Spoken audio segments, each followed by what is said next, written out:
Oh, Canada, our home and native land, true patriot love in all of us command.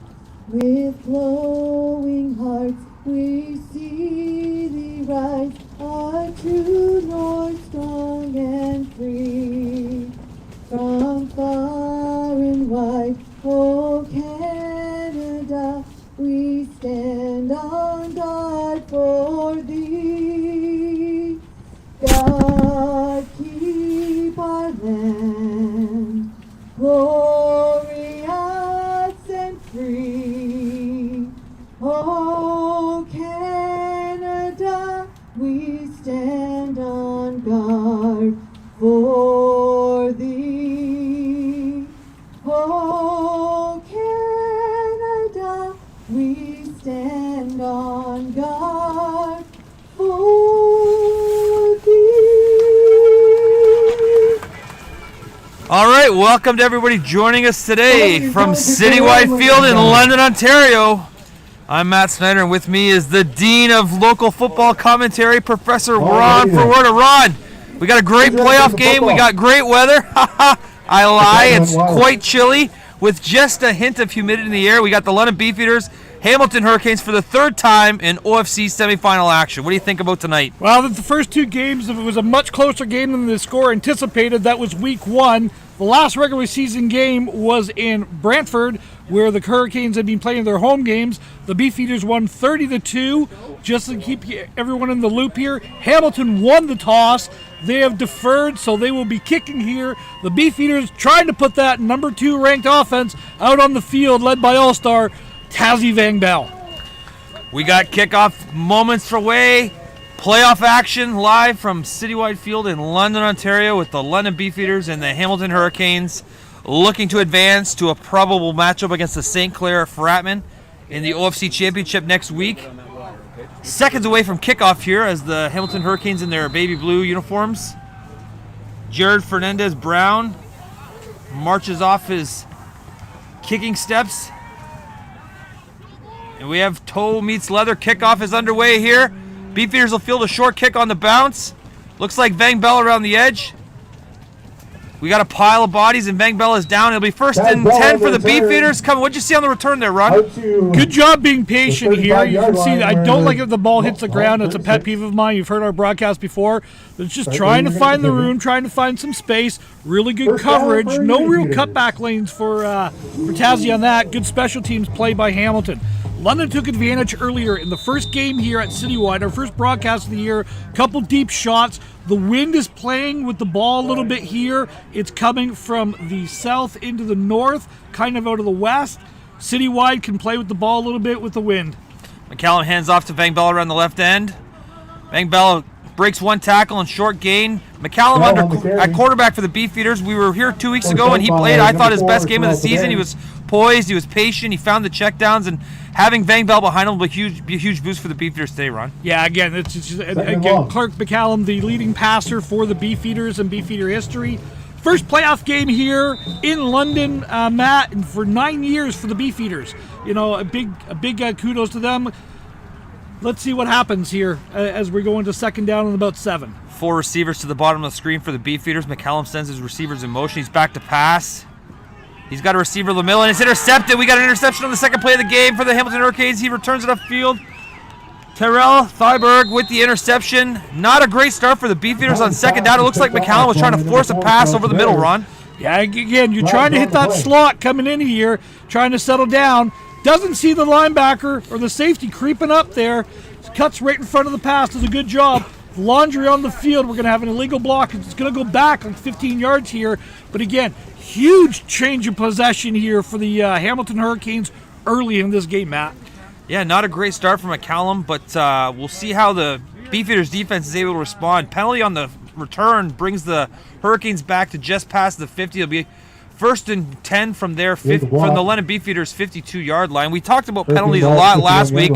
We talked before the game. Penalties will probably be a huge factor in the game just because the nature of these two teams very aggressive, and kind of sometimes their aggressiveness leads to penalties after the play. Hurricanes line up 3 receivers to the bottom of the screen. 4 receivers, motion, hands off. Hurricanes break through, short gain, tackled down. We all have 2nd and 7 for the Hurricanes. James Duke at quarterback for the Hurricanes. He's the 6'1", 195-pound veteran. What'd you see on the first run for the Hurricanes there, Ron? Just a straight-ahead zone play here. Hamilton does a really good job of pushing the Beefeaters' defensive line down. You saw pressure coming off the edge there for the Beefeaters, so look for Hamilton to try to run the ball straight at the Beefeaters, take away that speed that they have, led by the linebackers who have really, great players across the board for the Beefeaters. Duke hands off on 2nd down. The receiver breaks out wide. He's got around the edge. He's got a 1st down and more. 1st down for the Hurricanes. Stanley, forced out of bounds. Javante Stanley around the edge. There's a flag on the play. We'll see how that penalty is assessed shortly. But what'd you see on that run? Again, you saw the first play of the game. You saw the inside zone play. Here's the classic outside zone play. Gets the edge and does a good job of just finding the place to go. And again, unnecessary roughness, clipping against the Hurricanes. So it's going to be, I believe it's going to be after yards gained, and then I think we're going to have the 15 yards after that. So anyway, it will be a 1st down here for the Hurricanes. So 1st down for the Hurricanes. We've seen 2 plays so far after the early interception. 2 run plays from Dukes, both to Javante Stanley. Is this something that kind of changes your mentality as the weather and the playoffs start to come around, the season ends? Do you start to become more of a running team, Ron? Yeah, welcome to Canada. It's cold, it's going to be windy. In the Canadian game, you want to try to throw the ball more. I get that. But at these levels, and at the university levels, and even the levels below a lot of high school, you got to be able to run the ball. You got to lean on your offensive lines. You got to lean on your defensive lines to win those battles. And I really think having speed in the backfield, we saw number 34 here, Stanley for Hamilton. Good speed on both those runs. Maybe they've got something, and maybe they can try to get something going with that. Duke sends 2 receivers in motion, turns, looking to pass. Pressure from the Beefeaters. They have him wrapped up, and he goes down for a loss of 7. It'll be 2nd and 17 for the Hurricanes on the sack from James Dukes. Great pass rush there from the London Beefeaters defensive line, which has been a strength all year, Ron. The defense for the Beefeaters has been really the high point. Special teams as well has been huge. But there again, great pressure coming from the Beefeater front, starting from the edges. They're really collapsing the outside down. And that time you got that really great push there by the Beefeaters, able to clean it up. Loss of 6, nowhere for Dukes to go. 2nd down and 16. Ball is on the other side of midfield now. Bit of technical difficulties there. It looks like we're back up, but we'll keep bringing you the action with our soothing voices. Duke sends his receivers in motion, might be offside. Handoff on the draw. Breaks free from Warren, not going to be enough, but a big gain. He's back where he started from. It'll be 3rd and around 10 for the Hurricanes. Just over halfway of the field, and they'll send out the punt team. I got a little tongue-tied there, Ron. The excitement early is getting to me. So in this simple draw play, what you're trying to do is you're inviting that pass rush in, and you're just trying to get one guy step out of his pass rush lane so you can kind of sneak in behind that. But again, good job from the linebackers staying home, understanding the situation and everything. And again, the wind's going to be tricky. Throwing the ball is going to be difficult in this game, as well, somebody has said something, illegal substitution to the Hurricanes. This is going back another 5 yards here, Matt. We got another penalty on the Hurricanes. They're 3rd of the game so far. Flags have been aplenty on the field, and this will march the Hurricanes back. We'll be facing a 3rd and 9, still a punt situation, just over center field. 11 minutes into the game. 11 minutes left in the first quarter. 3rd down for the Hurricanes, looking to punt. Beefeaters will take over. 3 minutes and a half into the game, Matt, and we've already seen 3 penalties against the Hurricanes. 3 penalties early. Snap. Punt is off. Pressure in his face, but the punt is off. It's a high punt. Fielded on the left hash. He's around the edge. We got a good return here from McKenzie. He's brought down. Looked like he had a lane there early. Was not able to catch the edge. Another flag on the play. Flags all over the field so far, Ron. I believe you're going to have the Beefeaters lining up offside on the initial call here, and it's going to be an offside for the Beefeaters. Ball there you see. There's the Canadian game for you, playing the field position, but you can see here's Citywide that we know and love so dearly. We're very grateful to have this facility here. But again, that ball had a lot more momentum in it. It just kind of stopped and dropped straight down. Welcome to the win that these guys are going to be contending with today. Somebody built this field on a wind tunnel. The Hurricanes decline the penalty. Will take the field position. They have London backed up, starting the drive 1st and 10 for the Beefeaters, just past the 20-yard line. McCallum at quarterback. Van Bell flanks them. 4 receivers to the bottom of the screen for the Beefeaters in their red uniforms. McCallum barks out a signal, sends his receivers in motion, turns, hands off to Van Bell on the inside. Van Bell breaks around the edge. He's got some space. Van Bell looking to get upfield. A lot of running for minimal gain. We'll call it a 1-yard gain for the Beefeaters. 2nd and 9. What'd you see there, Ron? Good again. This is what we saw in the early coverage for the Hurricanes. Good pursuit across the board, not allowing the cutback lanes. Everyone's rallying to the ball. You have to play smart. You have to play physical football, but you got to play the angles. The Canadian game, it's played on a wider field. You know, as anyone who's seen this game before, the cutback lanes are enormous in this type of game. 2nd and 9 for the Beefeaters, facing their second pass situation of the game. McCallum at quarterback, 3 receivers, top of the screen. Sends Van Bell up in protection. He turned, looking to pass. McCallum's looking from early. Finds Foster over the middle. Foster's got a gain. We'll see where the spot is. Could be enough for the first down. And it looks to be a first down. I like the play there from McCallum, being patient, finding his crossing route late, getting the ball to Spencer. Foster in stride. What'd you see there, Ron? Good.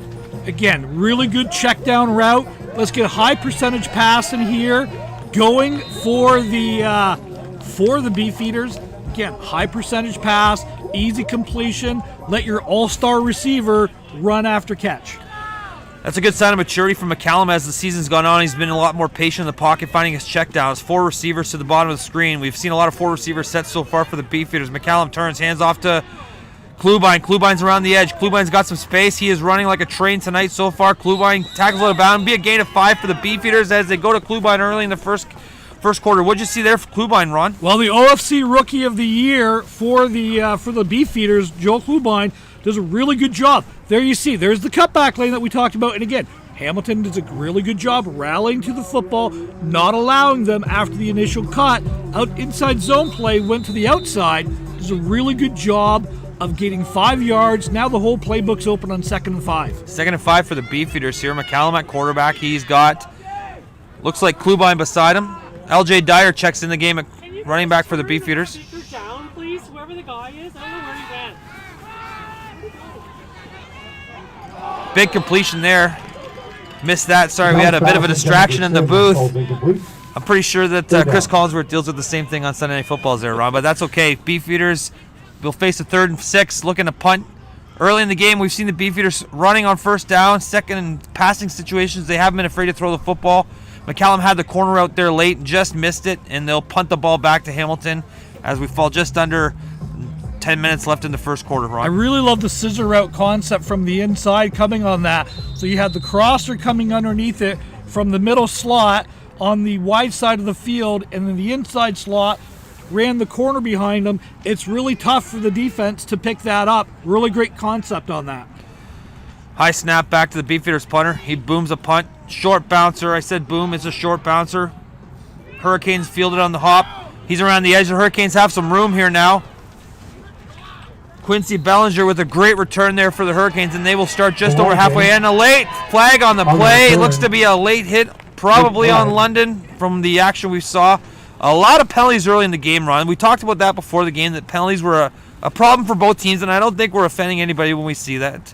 But definitely been a penalty-filled game so far. As a coach, what would you do in this situation where you've seen a ton of penalties? How do you settle your team down? Well, you basically got to say, everyone relax, okay? You got your initial hits out of the way.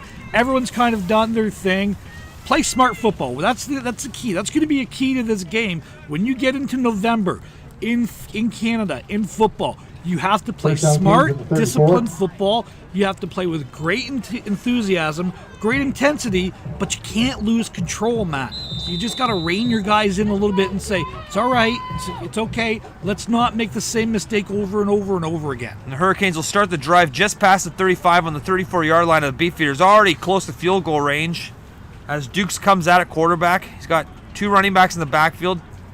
Takes the snap, he's looking to pass. Dukes turns to his right, he's got a receiver on the go, and he just overthrows him. He had a receiver open early there, and Dukes just missed it. Ron, what'd you see in the coverage? So what we see here is that you've got that zone coverage that the Beefeaters like to do.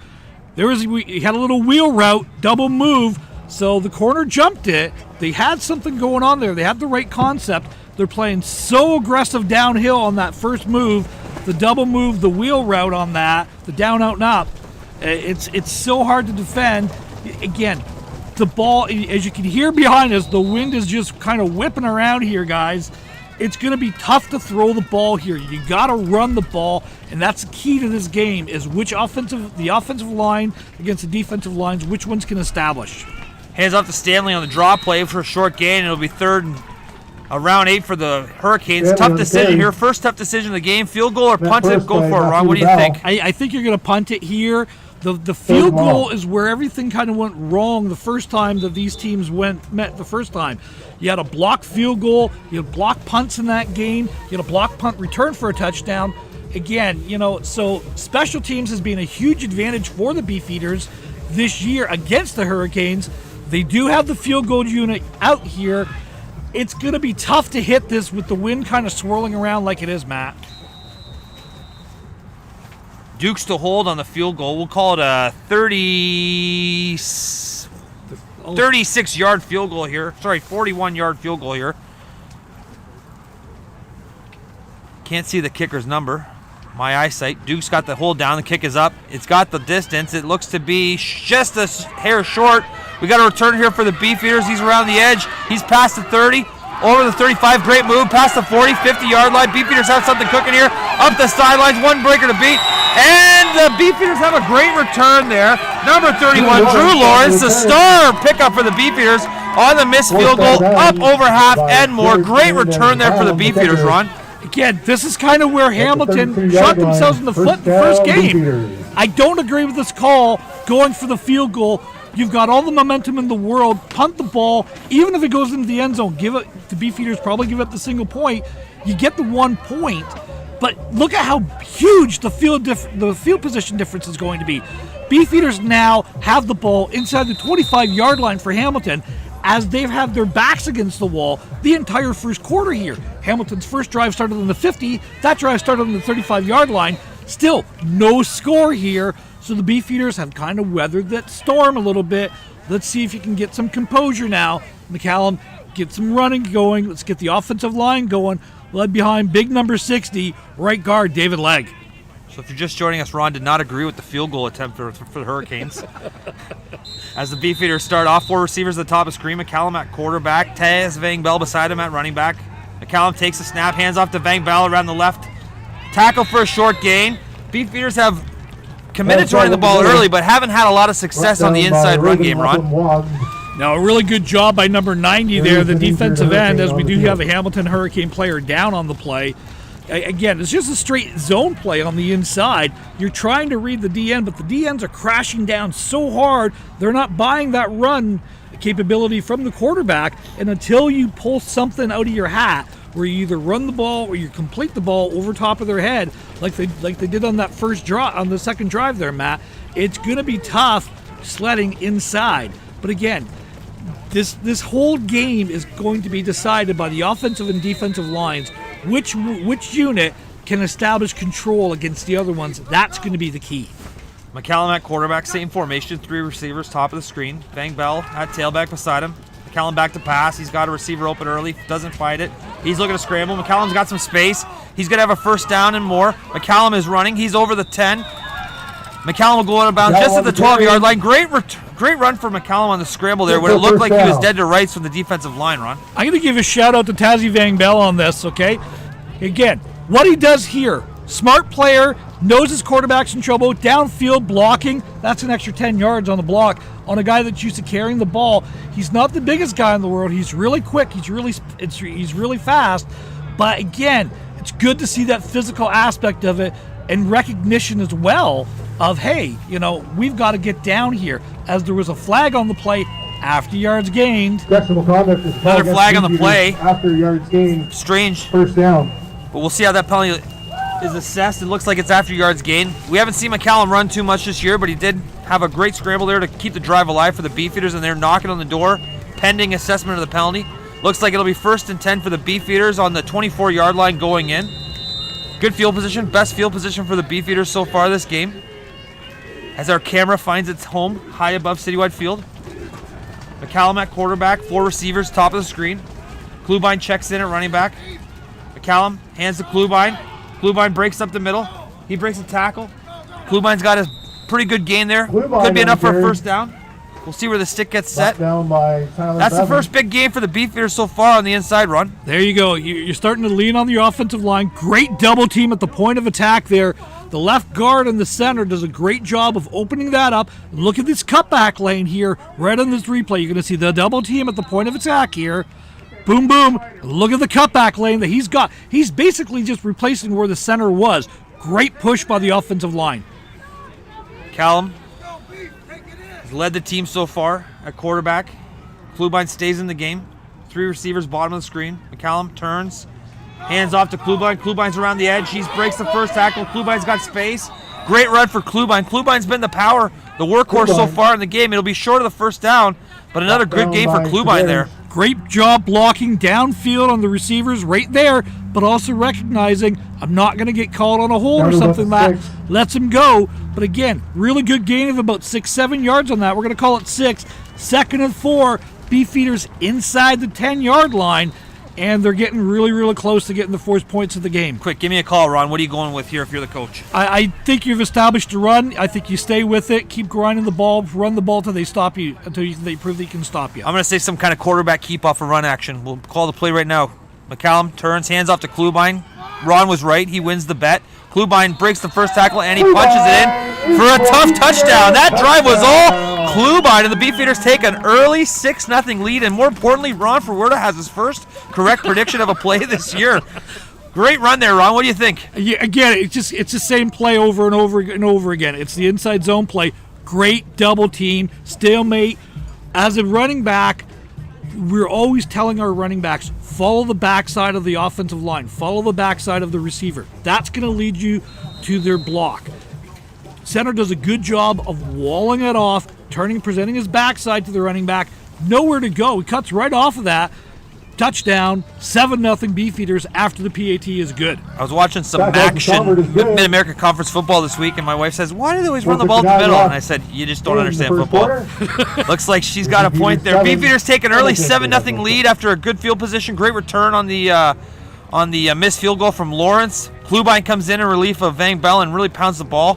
Really helped by a great second down scramble from McCallum on a huge chunk play to keep a drive alive. And so far, the Beefeaters have seemed to settle down after a couple early miscues, including the early interception from McCallum, and have jumped out to a 7-0 lead. How important is it for Hamilton to respond to that score? Well, you got to get a drive, okay? You got to get a drive going here. So what you've got to do, even if you don't get points, you got to flip the field. And you've got to understand the wind and everything else. Your kicker, I understand trying to go for it. You're not going to win any games if you're punting the ball on 3rd down from the 41-yard line. But that decision set up the big return, which set up the runs, which set up now the Beefeaters have some momentum. I want to see if the Beefeaters can dial it up a little bit on defense, get a quick 3-and-out or 2-and-out here, and see if they can't flip the field. Centino kicks it deep to the Hurricanes, who catch it on the run. He's up and around the edge, back up the middle. Not a lot of room for the Hurricanes receiver, and the London Beefeaters cover that kick. Hamilton will start off 1st and 10, just shy of their 30-yard line, trailing 7-0 with just under 5 minutes left in the first quarter on a beautiful but chilly Saturday evening in London at Citywide Field. We have OFC football playoff action between the London Beefeaters and the Hamilton Hurricanes. 3rd time they've met this year. If you're just joining us, London just scored on a short run from Klubine. Klubine was the workhorse on that drive, and the Hamilton Hurricanes are looking to respond. James Dukes at quarterback for the Hurricanes had a couple early throws where he was just inches away from a big completion, missed by a hair. 4 receivers to the bottom of the screen for the Hurricanes as they send the receivers in motion. Dukes looks to roll out. He's looking to throw. He's got a receiver early. It's Devin Smith on the interception. He's got room, and the Beefeaters he's still going. Smith is, oh my gosh, he's still going. I can't even describe it. He is past the 20 to the 15. 3 times I thought the play was ended, and I looked down only to look up and see Devin Smith still running. Dukes had a receiver early, but he just held it, and then tried to do the Cardinal sin of quarterback and throwing back across the grain, Ron. He's rolling to his left. He's throwing the ball against the grain to the right. That ball is naturally going to float and hang a little bit. Young quarterbacks, if you're watching that, do not roll left and throw back right. It never works well. Everyone says, well, Patrick Mahomes can do it. Patrick Mahomes is a different animal than what we're seeing out here. He's a lot better than you. Okay, basically that's what it comes down to. Fundamentally, that rollout, you've got 4 receivers out there, plus the running back as a lead blocker. Take the 3 yards on the run. One of my players asked me if I ever threw against the grain when I played quarterback. I said absolutely never. McCallum on the throw. Looks like the receiver went in on the corner route and they had a miscommunication. Second down and 10 for the Beefeaters here as they look to punch in on the interception from Devin Smith. Yeah, I think you're supposed to have a corner route there, and someone just ran a streak or almost turned it into a post on that. Little miscommunication as we see a Hamilton Hurricane player down about the 25-yard line here for some medical attention. Matt, do you like the call on first down? After the interception, let's kind of let's put our foot on the throat here and let's really take the life out of them. Yeah, I guess it's like the old adage of gambling with house money. You get a turnover, you maybe take a shot early. Especially so far in the game, the Beefeaters have been really committed to running the ball on first down. So nothing wrong with taking a shot on first down. I think as you get later in the year, you gotta have the courage to throw the ball on first down. It's so hard to do that sometimes because you want to put yourself in a good second and manageable situation. Now you're facing a 2nd and 10 here, but I do like the call. I think sometimes, when you throw an incompletion, people second guess, but it keeps the offense open and it makes the defense have to defend all, 50 or 65 yards of field. Beefeaters send the receivers in motion. McCallum turns. He's looking to throw. He's got Van Bell on the edge. Van Bell wide open on the check down. He is going to score. Van Bell into the end zone on the nice swing pass. And I'll tell you, Ron, that's the second check down we've seen McCallum make this game that has resulted in a huge play for the Beefeaters. Is this a sign of him maturing as the season goes on, the veteran quarterback? I think it's him understanding the offense that he's playing in and knowing where the opportunities are. You see there, all the receivers basically went on the inside, so you're drawing all your defenders' eyes in. You sneak the back out on the little flat route. Who's left to get him? Great receiver, great reception from Van Bell in the check down, and he was able to find pay dirt as the Beefeaters jump out to an early 13-0 lead, pending the PAT from Stackhouse. Stackhouse, the kick is low and it's blocked. They're not going to score there, but the Beefeaters will stay up 13-0 with 3:46 left in the first quarter. We've seen a little bit of Van Bell. We've seen a little bit of Klubine. Van Bell on the reception there out of the backfield, and McCallum has played a pretty good game so far after a rough first start on the first throw of the game, throwing the interception, Ron. Well, he just stared him down a little bit more on that first play and tried to force it into a place. Again, offense has done a really, really good job calling the game, managing the game, again, understanding the weather, knowing where the wind's coming from, knowing the rain is coming pretty soon as you look to the north of us, Matt. Bite your tongue, Ron. Don't say that. Well, people, we're going to get wet tonight. It's just a matter of when. We're just hoping it's going to be more into the third and fourth quarter than the second and first. This might be a silent broadcast in the second half if the rain comes too heavy here. But the Beefeaters lead 13-0. We have 3:46 left in the first quarter here as Centino looks to kick off. London Beefeaters just scored their second touchdown on a check down from McCallum to Van Bell, who found space to run. We got some movement here, possibly an onside kick coming from the Beefeaters. It's an onside kick. It's going to bounce, and the Hurricane receiver does a great job of fielding that play. There's a flag on the play. Looks like possibly early contact on the returner. Regardless, the Beefeaters are really going for it here, kicking the onside kick up 13-0. What do you like about that call, Ron? Well, I like the call. You're going for it. What you're going to have is you're going to have an illegal touching. Unfortunately, the onside kick bounces off number 18 for the Beefeaters, and that's kind of what happens on that. That's why it ricocheted. Totally caught Hamilton off guard. They weren't not prepared for that onside kick. So I like the call again. Kind of what we talked about. You put your foot on their throat and not let up. You don't want to leave any doubt in this game whatsoever. What don't you like about that call, Ron? You're giving the ball on your side of the field, so you're sacrificing field position for an opportunity to make a big play. If Ron Forward is the head coach of the London Beefeaters, are they kicking onside in that situation, or taking a more conservative approach and kicking deep? I probably am kicking deep on that particular one. I like the onside kick. I probably would have done it maybe on the next one. Hurricanes, first down and 10, just past half, 52-yard line of the Beefeaters. Dukes has two running backs beside him in the backfield. Turns, he's looking to throw. He's got a receiver on the out, early completion. Dukes has a receiver who upfield breaks a tackle and He's got some space, finally steps out of bounds. He finds Keyshawn Jordan for a good play, and that's the first, if I'm not mistaken, first completion from Dukes this game on a great little double out route there. I like the throw there, Ron. What'd you think about the call? Yeah, if you've ever heard one of our broadcasts before, my favorite route in the Canadian game is the wide out. I think it's uncoverable when you get that linebacker who has to play inside leverage and he has to cover outside to the flat. It's so hard to cover. Good play design. Good execution by the Hurricanes. Let's get got enough for a first down and reset it and get going again.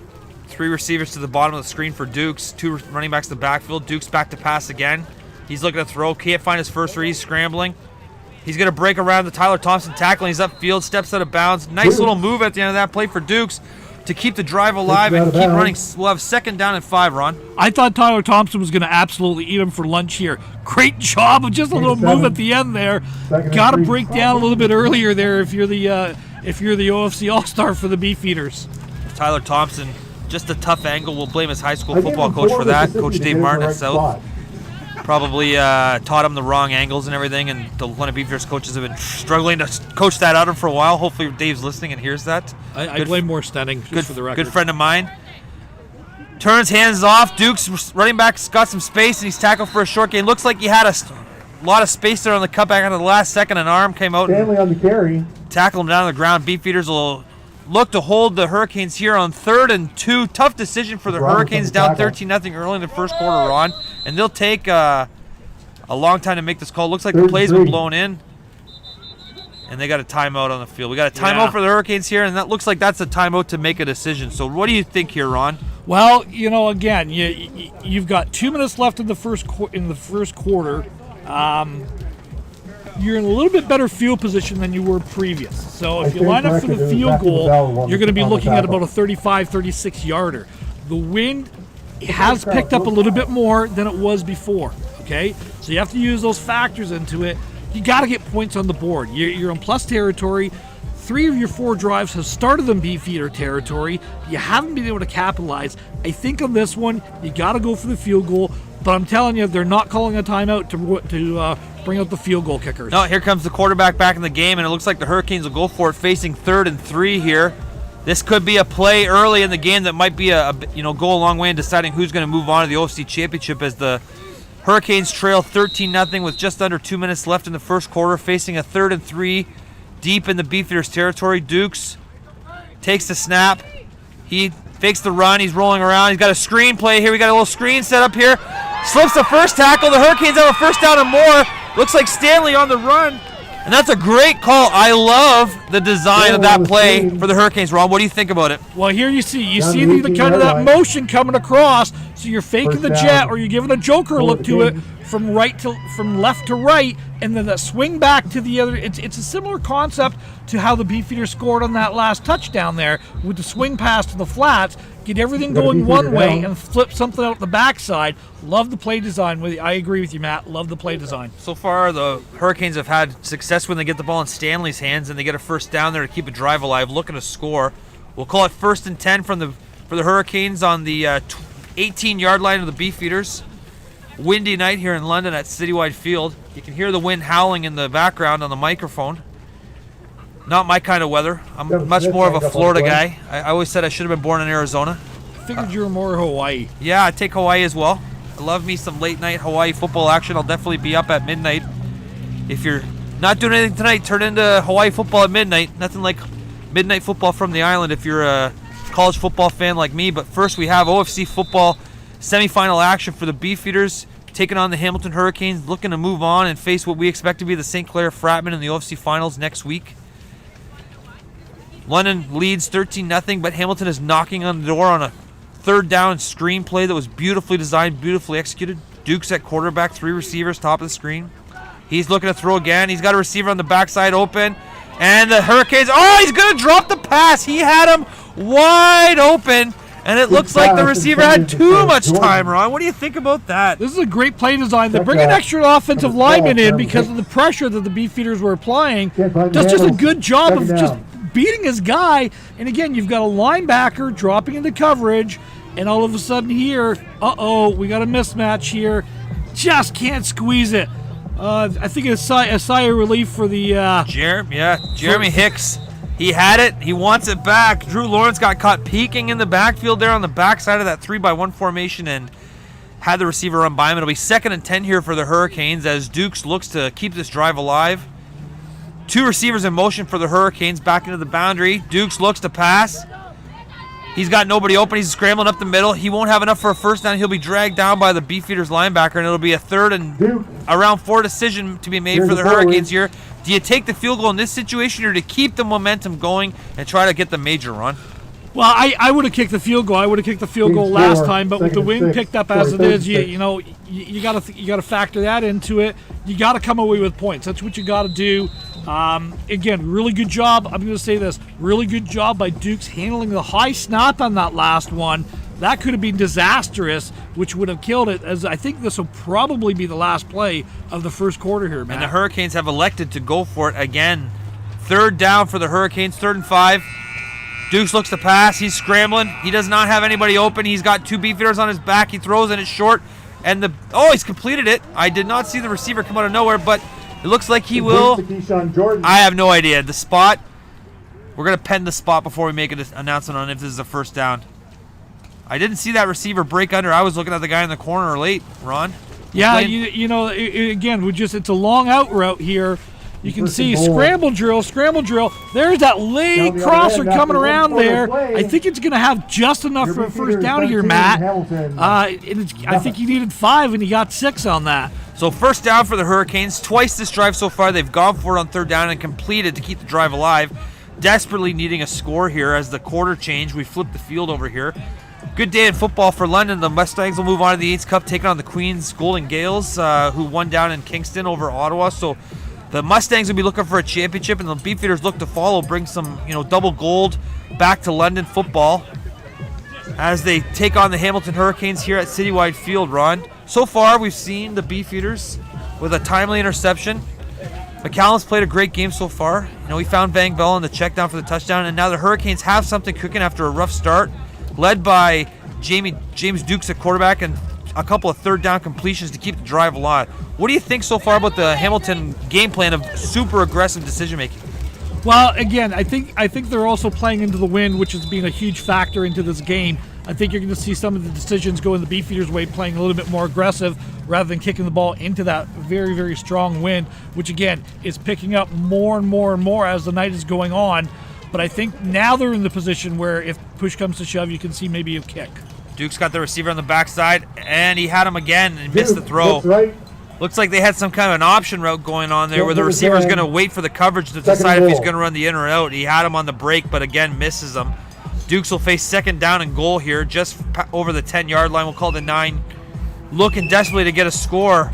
What do you think on 2nd and goal in this situation, Ron? What do you call? I run the out. The try to roll it out to the left here. Although I'm not a big fan of rolling out to the left with a right-handed quarterback. But if you're going to do that, look for your slot receiver. Run the out. Just all you have to do is cross the goal line. And again, try to give them an angle or something. Maybe run with something underneath it. Dukes looks to pass. He's got 2 receivers breaking in. Dukes is going to scramble, and he's going to come short. We'll call it a gain of 1. 3rd and goal from the 8-yard line. And now, I think this is clearly a field goal situation, Ron. What do you think? Yeah, I think it's clearly a field goal situation at this point here, Matt. Although I'm looking over to the bench, I'm not seeing any kickers coming out here. So, again, you don't win playoff games by kicking field goals. You got to score touchdowns sooner or later. Maybe the kicker missed the bus. We have not heard that, but we'll look into it. We'll get our field reporter to check into that. Did the Hurricanes kicker miss the bus? Because the Hamilton Hurricanes have been a 3rd down, go-for-it team so far. This will be the 4th time this drive, if I'm correct, in my count, which is a good chance I'm not. Actually, you're right on that one. Dukes looking to throw. He's got receivers on the in-road. He's looking to scramble, and the Beefeaters defensive line says, no, thank you, sir. A lot of pressure, and they will take over on downs deep in their territory. But more importantly, they hold the Hurricanes off the scoreboard. Good pass rush there from the Beefeaters D-line, Ron. Great pressure inside. Big number 99 finishing it up there for the Beefeaters. And again, I would have liked something a little bit quicker, maybe rolling away from the pressure, but you saw the Beefeaters were coming with that backside pressure, so you couldn't really roll to the left. He had to step up, Good inside pressure by the Beefeater for the defensive line. Nowhere to go. Good decision not turning the ball over, though. You know, you throw an interception, it can go 110 yards the other way really quick. Carnes to do with the sack there for the Beefeaters as they come back out on offense. Clark McCallum at quarterback. It looks like he's got Vang Bell beside him in the gun. 3 receivers top of the screen. Motion for McCallum, who hands off to Vang Bell. Vang Bell cuts back and he's got space. This is where he's so dangerous. Out in open space. He's got a first down and more.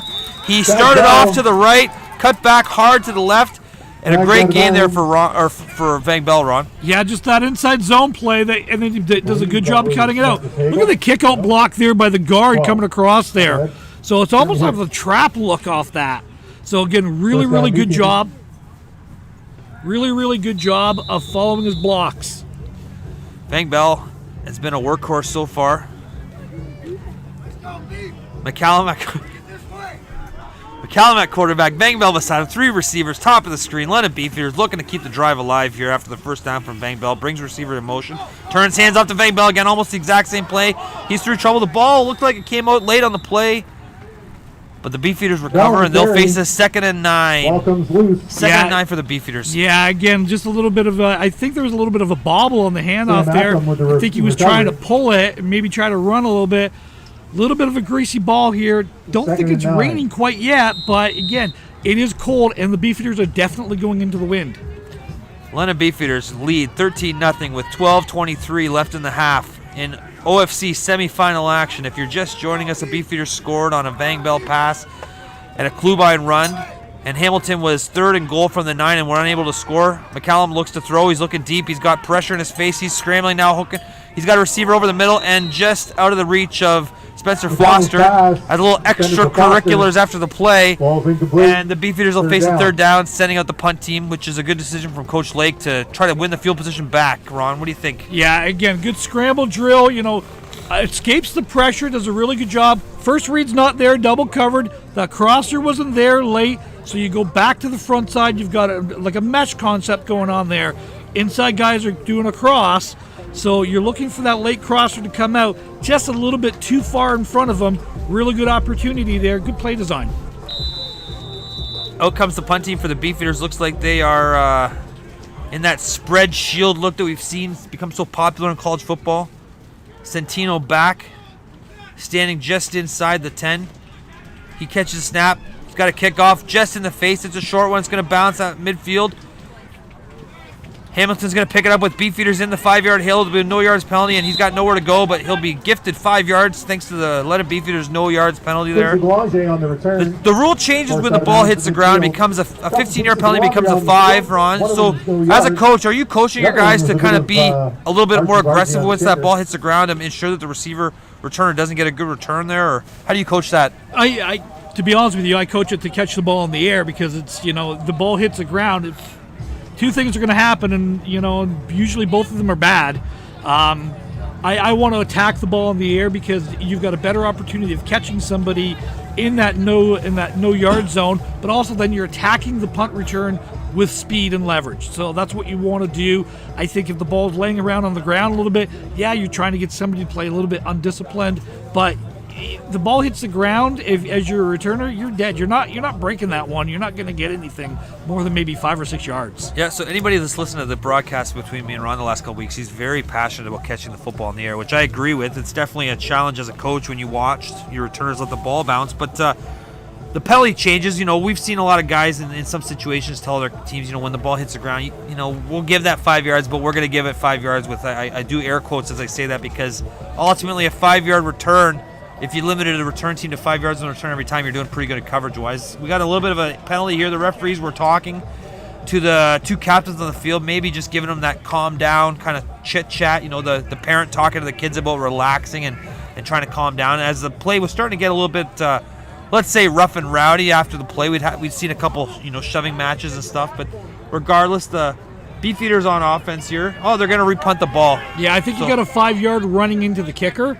Oh, okay. On that one, and I think it was explaining why it wasn't a roughing the kicker as opposed to why it was just running into. And that's why they pay you the big bucks, Ron, because you got the eyes and I just have the voice.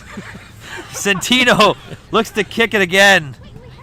He catches the snap. A lot of pressure in his face. He gets it up. It's another high one, almost They're going to catch it in the air. Ron's going to be happy about that. He's coming back. Nowhere to go, and we got great coverage there from the London Beefeaters defender. I can't see the number. Is that number 3? Jacob Mandel on the great coverage return there. Really great coverage by the Beefeaters. I do. I'm passionate about a couple things in the Canadian game. Catching the ball in the air is one, because look at the opportunity he has there. But again, really good coverage, but you got to make a decision. You got to live with your decision. If you're going to that wide side of the field, attack it with speed, attack it with velocity, attack it with an angle. Stopping all of a sudden, cutting back, you might as well just let the ball hit the ground at that point. You're pretty much DOA. Ron, I got you read like a book now. A great night for you is the San Diego Chargers game on the TV with a lot of inside zone, a couple good punt returners, and a great field goal kicker here, eh? Yep. Hey, everybody hates a field goal kicker until you have one, and then everybody loves them. So we got the Hamilton Hurricanes first down here, trailing 13-0 as the clock ticks just under 11 minutes left in the half. Dukes looks to pass. He's got a receiver on the outbreak. Great timing throw, and he's going to catch it. We'll get the feet in bounds. We'll call that a completion. And it looks like with the spot, he's got a first down. I love the timing there, and Ron will be happy because we got another out route completion from the Hurricanes there. What do you think of that call, Ron? I think it's a great job. Again, really good high percentage. Throw the ball out here. Look at the toe tap at the very end. I think he's just going to be just short.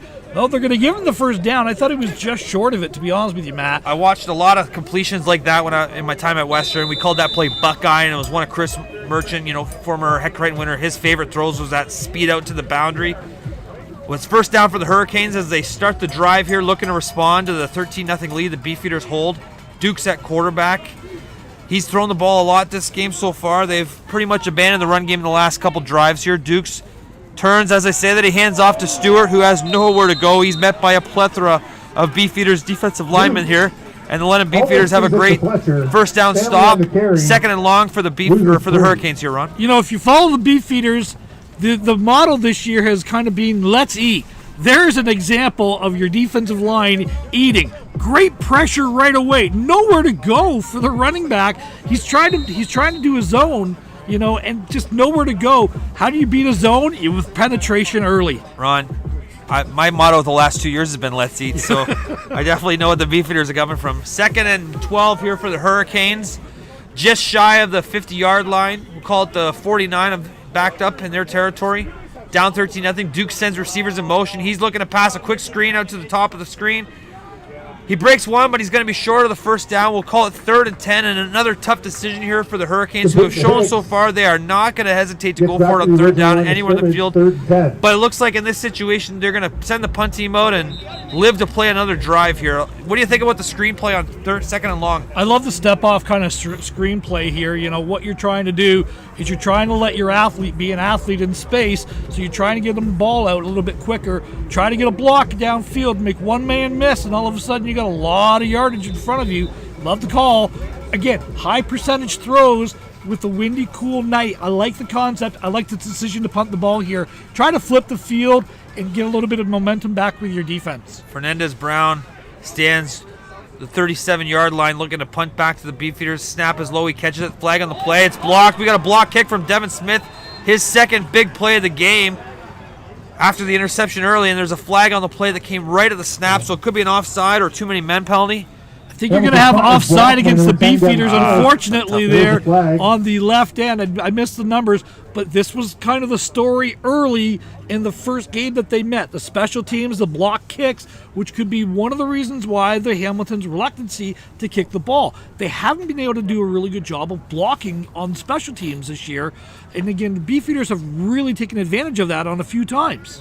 McRoberts looked to be the player offside. It's very frustrating as a coach when you have a great play like that. Oh, the penalty's going to be on Hamilton for not having enough guys. You know what? As they lined up, I was actually thinking it looks like they're short a guy, but I couldn't see it. And the penalty will be declined. The Beefeaters will take over on the block. So we thought we had an offside player. McRoberts lined up just over the neutral zone, but it's a Hamilton penalty for not having enough guys in the line of scrimmage, and London takes over with great field position. McCallum turns, hands off to, looks to be Klubine, who's up the middle for a short gain. We'll call it 3 yards. It'll be 2nd and 7. As the Beefeaters started another drive on the Hamilton Hurricanes side of center field, looking to extend that 13-0 lead as the clock ticks under 9 minutes, Ron. You know, if I'm not mistaken, Matt, and usually I am mistaken, I think this is the second time the Beefeaters have started the drive inside Hamilton territory. They were able to cash in the first one. Let's see if they can get some more points. And as the night goes on, as it gets colder, as the weather is imminently going to change, another score here could make it for a really long afternoon for Hamilton. McCallum back to pass. He's looking. He's turning. He's going to run now. He's got some space. He's going to have enough for a first down. And McCallum, on the second time this game, he's got a first down on second along with the scramble. Not usually known as a runner, McCallum has been running the ball pretty effectively as we have an injured Hurricane on the field. This is a great read by McCallum, stepping up, making one man miss. Now, you know you need 8 yards for the first down. Get down after 9. Does a really good job of getting the first down, keep the sticks moving, and again, just a really great job right there. Broke the tackle, and really good job of scrambling, getting upfield. I don't like the east-west, side-to-side running stuff, especially for a quarterback. Get your yards, get out, line up, and do it again. Unfortunately, the injured Hamilton Hurricane player, it was a non-contact injury, Matt, which is never really a good thing. Yeah. It's Caden Williams for the Hurricanes down. It looks like a lower body injury. He'll be helped off by a couple of his teammates. Beefeaters clap him off the field. Always nice to see some good sportsmanship. We know the players are aggressive. They want to win the game. You know, emotions get high in the game of football, but obviously nobody wants to see a player injured, a fellow player on the field. We're all brothers in football. London Beefeaters have a first down here, going in just past the 30-yard line. We'll call it the 28-yard line for the Beefeaters, looking to extend their 13-0 lead. We have 8 minutes and 12 seconds left in the second quarter here in OFC semifinal action between your London Beefeaters and the Hamilton Hurricanes. Clark McCallum's at quarterback. LJ Dyer's checked in at running back. There's 4 receivers to the top of the screen. Spencer Foster's alone at the bottom. McCallum sends the receivers in motion. Hands off to Dyer. Dyer very patiently spins off that, and he's going to turn that into a pretty nice little gain on first down.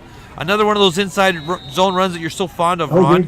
Yeah, again, this is an attitude play. So what you're doing is you're basically trying to one-on-one, and all you're trying to do is get double teams at the point of attack. This is today's version of the power, of the old wing T power play. So all you're doing is getting double teams at the point of attack, reaching. Look at the great job by the offensive line of reaching the linebackers and keeping it in the back. Does a good job of keeping those feet driving and finishing the run. Gain of about 7 yards on that, Matt. Great double team there from the right guard, Braden Bell, and the center, David Legg, driving that defensive lineman backwards. You say the old power play. There's a lot of people sitting beside you that still like that play. London Beefeaters, 3 receivers to the top of the screen. They bring the 4th one over. McCallum's looking to throw. He's got a check down receiver open. Can't find him. He's scrambling. And he's going to go down with the pressure. Mason Burnett of the Hurricanes got to him. Looked like a situation where just time ran out for McCallum. What do you think, Ron?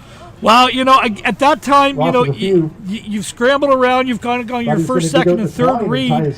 You got to get out of dodge at that point, Matt. Get down, throw the ball away, or do something. You can throw the ball away in the Canadian game, kids. You just can't spike it to kill the clock. You got to be outside the pocket, and it's got to go beyond the line of scrimmage. In that case, he was outside the pocket, outside that tackle box. He would have been good just to kind of rifle it into the sidelines there, line up, and play again. 2nd and 12 for the Beefeaters here. 3 receivers top of the screen. McCallum, a lot of motion. He's got looking to pass. Finds Van Bell again. Almost the exact same play they scored on early, but that time not as patient. And it'll be a 3rd and 13 here for the Beefeaters as they send out the field goal team. We got a long field goal situation here, Ron, with the Beefeaters looking to extend their lead to 16-0. I don't think this was the initial read that he wanted, but linebacker, I believe it's number 55, comes right off right in the B gap there, fires through untouched. McCallum has no opportunity, no chance, and other than just to dump the ball off, try to let your playmaker make some plays. And again, I like the decision to go for the 3 here, with 6 minutes and 10 seconds left here in the half. Let's go up that plus 2 scores. 29-yard field goal from Stackhouse is good through the uprights, and the Beefeaters will jump out to a 16-0 lead with just over 6 minutes left in the half.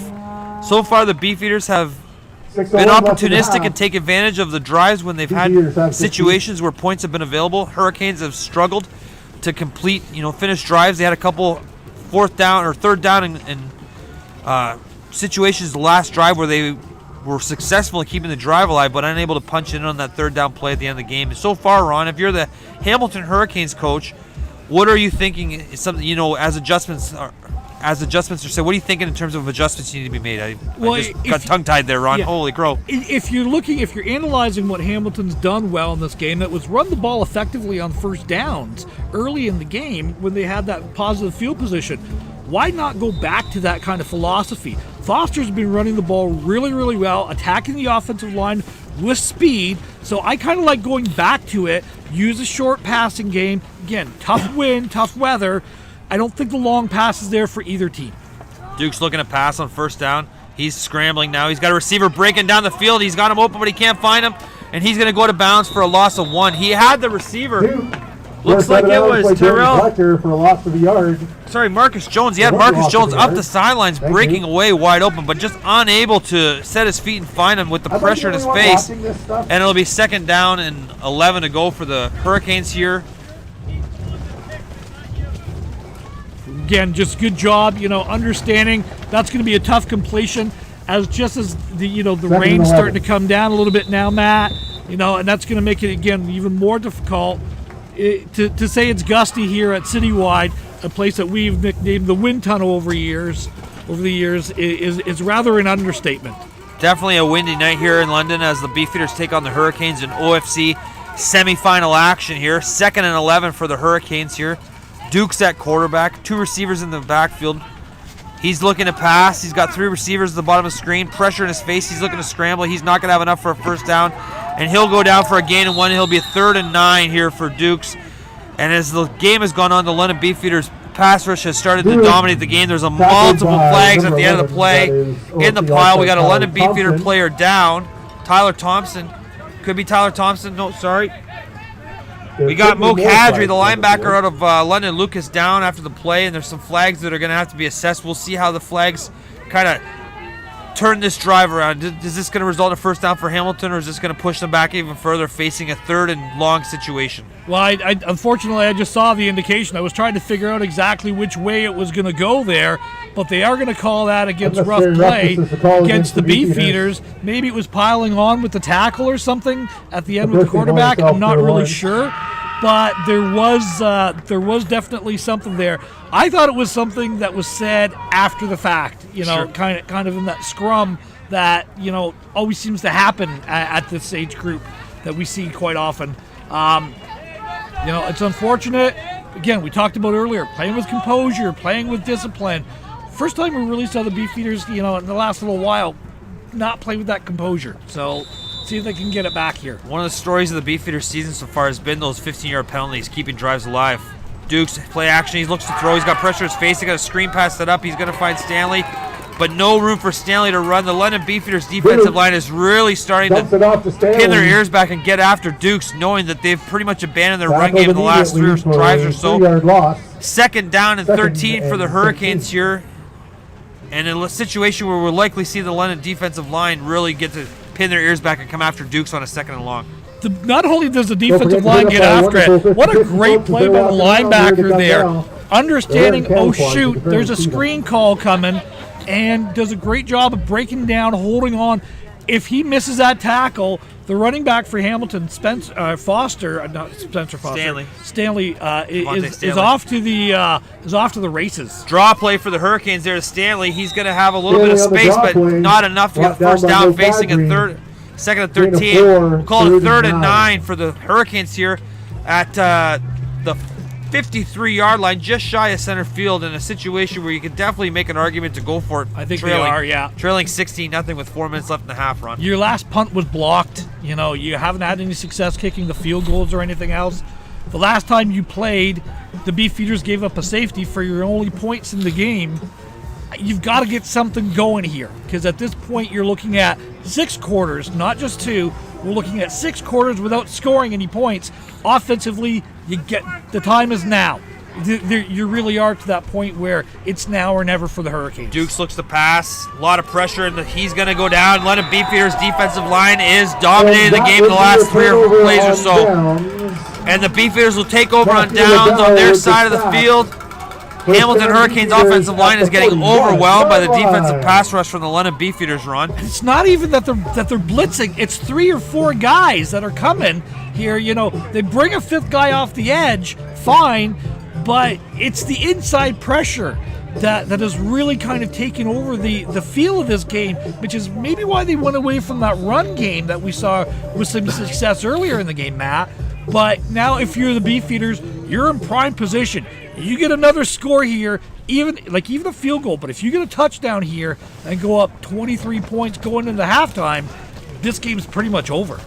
Hands off to Dyer. Dyer up the middle. Met with contact in the hole, and it'll be a short game for Dyer to really hit that run hard. We've seen the Beefeaters go to 3 running backs so far. Vang Bell, obviously, with the score and a couple big runs early. Then they went to Klubine, who also punched one in, and now LJ Dyer. Is this a situation where you want to keep your backs fresh as through the game, based on the weather and hoping to make a long playoff run? Yeah, you're thinking as a coaching staff, you've got 3 guys that can tote the rock. Each of them kind of brings something a little bit different to the table. And I like the inside. I like the physicality.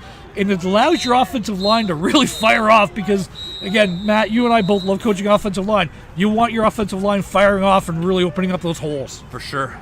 McCallum back to pass on 2nd down. He's got Spencer Foster up the sideline. He's passed. The throw was underthrown. Spencer Foster had a step on the defensive back and was off to the races if that throw was over and could lead him into the end zone here. Beefeaters will face a 3rd and 7. In that kind of that territory where, hey, do you go for it? Do you kick the field goal and do you try to coffin corner a punt? What do you think, Ron? I think you're going for it at this point, Matt, to be honest with you, because the wind is definitely coming out of that corner. I think that's an example of what happened. McCallum threw a great ball. You can see at the last 5 yards or so, it just kind of the ball stopped coming. And I think that's kind of what it was. The ball got caught up in the wind. I like this decision, I kind of kick it myself, but I understand in this game why you're doing this. Callum back to pass. He's got Foster, and the ball's going to bounce and be underthrown. The Beefeaters will turn it over on downs there. And we got another flag after the play. I'm going to take a guess here and say that's going to be on Spencer Foster voicing some displeasure to the referee on the spot about his decision. If it is, as a coach, what's your response to that situation, Ron? Sit down, relax, look at the score, okay? Look at how we've been playing. I understand you wanted the touchdown on that last play. Relax. You basically have to do that for all your guys, especially at half, okay? Because now you've taken a couple of these objectionable conduct penalties in the last little while. We're midway through the first quarter, and the majority of the second quarter, you're playing with really good discipline, and look at what was happening. You're getting positive momentum. Hamilton was starting to shoot themselves in the foot. They've kind of settled down, and the Beefeaters are kind of going, well, we're going to give you 10 yards here. We're going to give you 10 yards there.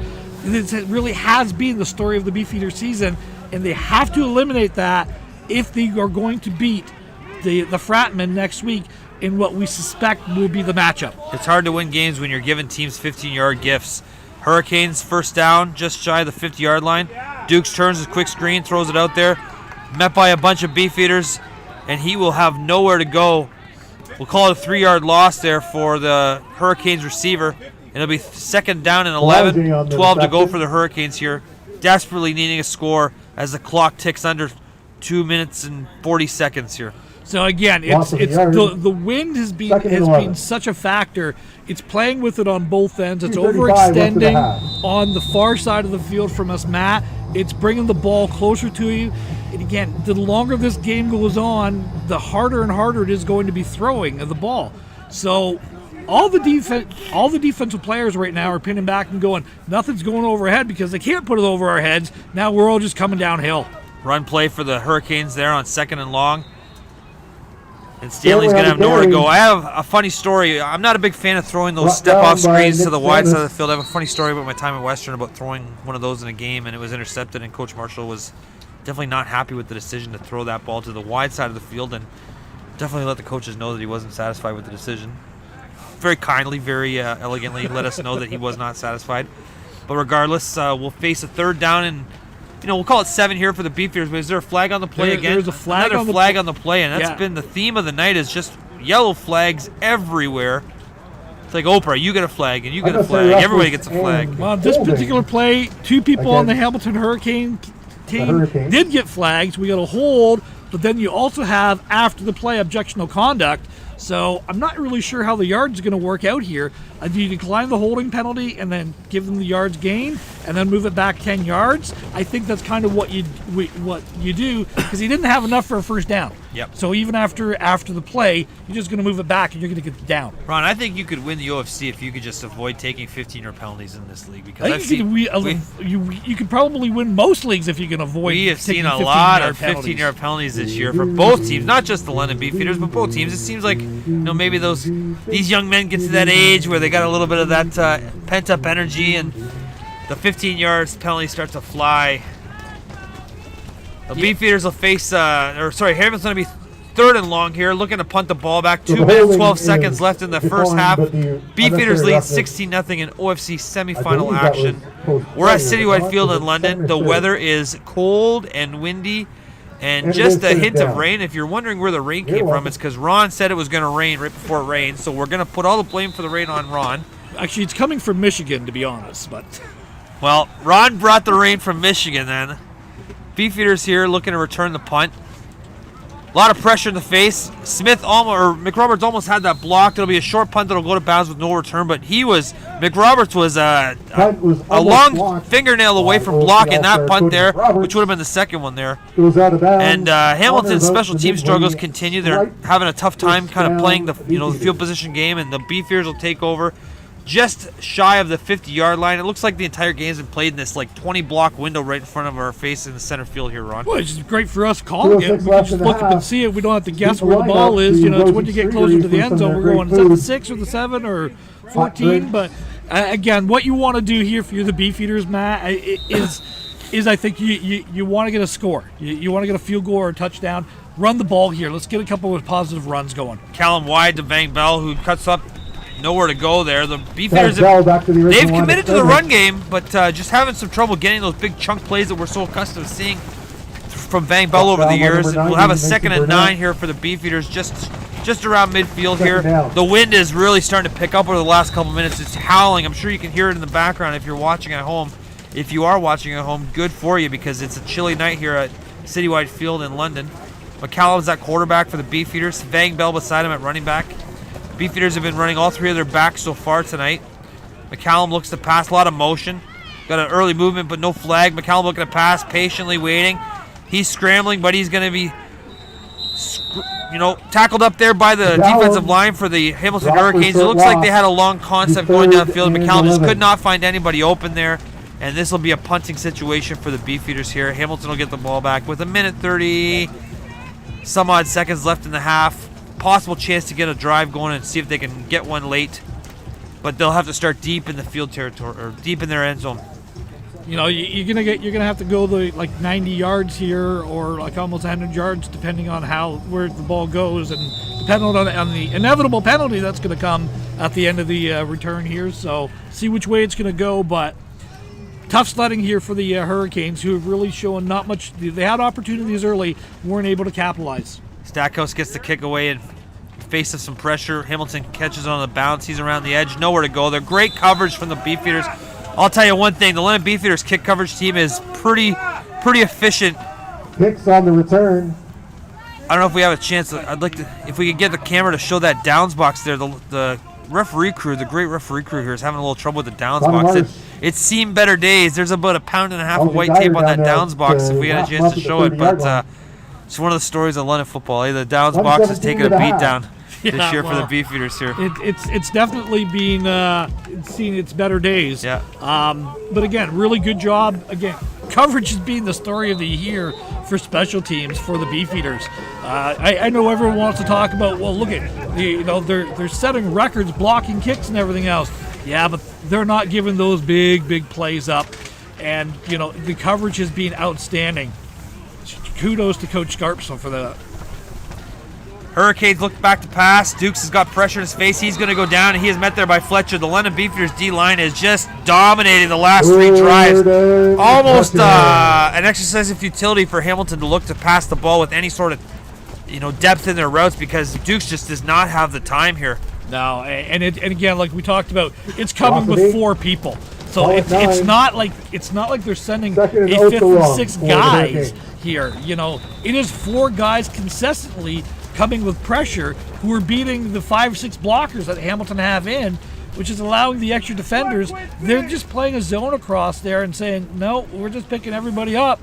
And nowhere for the quarterback to go with the ball here. This is Dukes tough. looks to hand off to Stanley. Stanley's around the edge, but nowhere to go. The London defense is really starting to lean on this game and start to take it down to their level and say, hey, no, you are not going anywhere. Not much up inside. This will be a situation where Hamilton will definitely have to punt the ball away deep in their territory with 3rd and forever to go here. As we start to get ready for halftime, 52 seconds left. London leads 16-0. They'll get the ball with good field position pending the punt. They should catch this ball around midfield, and we'll see where it goes. So far, in my opinion, Ron, the difference in the last 3 or 4 drives has been the London defensive line. You just made a couple comments on it. Their defensive line is just leaning on it. And as an offense, when you're not able to block the front 4 and London can get pressure without any blitz, and they're able to drop 7 into coverage, it makes for a tough day for any offense, regardless of what your style is.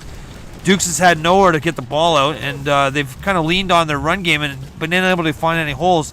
High snap there, a lot of pressure for the Beefeaters. Another one where they're inches away from blocking it. Caught clean in the air. Ronald like that. The returner's around the edge. He's got space to go. This will put Lennon in great field position to start the drive. 26 seconds left in the half. Lennon's got 1 timeout, if I'm remembering correctly, and they'll have an opportunity here where they can at least maybe put themselves in a chance to kick a field goal and make this a 3-score game going into halftime run. The wind is just howling here at Citywide Field, Ron. Yeah, again, we talk about earlier nauseam at broadcasts about the ball hitting the ground. There's an example, catching it in the air, tacking the edge with leverage and with speed. It's 15-20 extra yards, and it's such an advantage for the offense when you can attack when you can get positive momentum on special teams. If you're standing flat-footed, kids here, you're not going to go anywhere. If you're running forward, chances are you're going to keep running forward. Calla back to pass. 5 receivers out in the formation. He's looking to scramble. Both defensive lines are starting to dominate the game. There's a holding penalty behind the play on the London Beefeaters, and Hamilton has to decide to decline this and give London a 2nd and 10, or do they march them back and give them another first down? With 13 seconds left, the play might be to march them back. Yeah, I think they're going to move them back here, especially with that wind coming right into the Beefeaters' face here, kids. And it's going to be tough to complete the ball downfield. Maybe a screen pass here, Matt. Maybe a draw play or something. I just don't see the chunk plays downfield with this wind kind of howling like it is. When we say howling, guys, like you got to understand, like we're in a tent here under Adam Melrose, producer, setup man extraordinaire, has done a great job of shielding us from the elements as best we can. But it's windy out here, guys, and trees are moving like crazy. McCallum back to pass on 2nd down. Throws it over the middle. Just out of the reach of the London Beefeaters receiver, Mitchell Spence. And it'll be a 3rd down here 2nd and long for the Beefeaters after the penalty. Any of you London Beefeaters alumni out there that have a couple extra $100,000 sitting around, we'd love to get a dome built over here and maybe fix that downs box. So don't be afraid to open your checkbooks. Get in touch with Rob and Jen, and let's see if we can get this London Beefeater dome built for next season, because these cold November playoff games, it's a challenge if you're an old guy like us to sit here and have this wind just howling through you. But we'll stick it out. We got exciting OFC playoff action here. London Beefeaters leading the Hamilton Hurricanes 16-0. There's 15 seconds left in the half. London Beefeaters facing a 2nd and 20 out of field goal range. Ron said it 100 times. The wind is just thundering through Citywide Field like a wind tunnel. And McCallum will look to throw this ball if they dare. I don't know if I'd take the chance in this situation. The worst thing you can do is throw a pick that gets taken back and it really, shuts your lead down. So we'll see what the Beefeaters go with. McCallum's going to pass the ball here. Pressure coming from the Hamilton defensive line. McCallum just throws it out of bounds. That's a great decision from him to keep that drive in the hands of the Beefeaters. And now they'll get to decide on 3rd down what they do with the ball. There's 8 seconds left. Likely a punting situation here. And the Beefeaters lead 16-0. You're going to see this a lot going. If this wind stays like this for the rest of the game here, Matt, this is strictly going to be a field position game. It's going to be which defense can, or which offense can force a defense into making that one mistake, to get the big gainer. I just don't see yards going to be a premium the way that both these defensive lines are kind of taking over under the elements and everything else. I'm learning a lot from tonight. We got a big playoff game here on Friday, and I'm definitely taking notes on the wind here. Because the wind has definitely changed and affected the way both coaches are calling and game planning this game. Over the last hour or so, the wind has really picked up and becoming a factor. It's almost like the third team on the field because it'll go to quiet for a little bit and then it picks up and howls at almost the exact wrong times. And definitely going to be just like Ron said, it's going to be an issue in the second half. Teams are going to have to make some decisions based purely on how is the wind going to affect this kick or this throw. And so we'll see how it starts to pan out here. The Beefeaters lead 16-0. There's 8 seconds left. They're facing 3rd and long, just past midfield. They're going to punt the ball back to Hamilton, who's looking to spring one late, get on the board, going to halftime with a score here. Stackhouse stands on his 50-yard line. He takes a snap. Hamilton sends pressure. Stackhouse off the side of his foot. It's going to bounce out of bounds at the 20-yard line. We'll call it the 15-yard line. Hamilton will take over with 2 seconds left here. Ron, you want to throw your Hail Mary, or you want to take a knee and go into halftime and kind of lick your wounds and regroup? Well, you got the wind at your back, definitely. That's for what to say an understatement. You got to take a shot, but I don't know if he's going to have the time to get the ball downfield the way the Beefeaters' defensive line is being dominated. Great point. So, again, kind of like what I said earlier with the Beefeaters, maybe run a draw play, maybe throw a screen, maybe, try to get something where you break something. The ball going downfield is not going to be an option for either of these teams, I don't think, Matt. Yeah, the wind is definitely a factor. And if you're just tuning in, it's kind of windy here in London at the Citywide Field. If you've been watching all day, you've heard us say it a bunch of times. The wind is a huge factor. I'm not sure we can stress enough how howling the wind is here at Citywide Field. But regardless, the Hurricanes will look like they're going to take a knee and go into halftime trailing 16-0.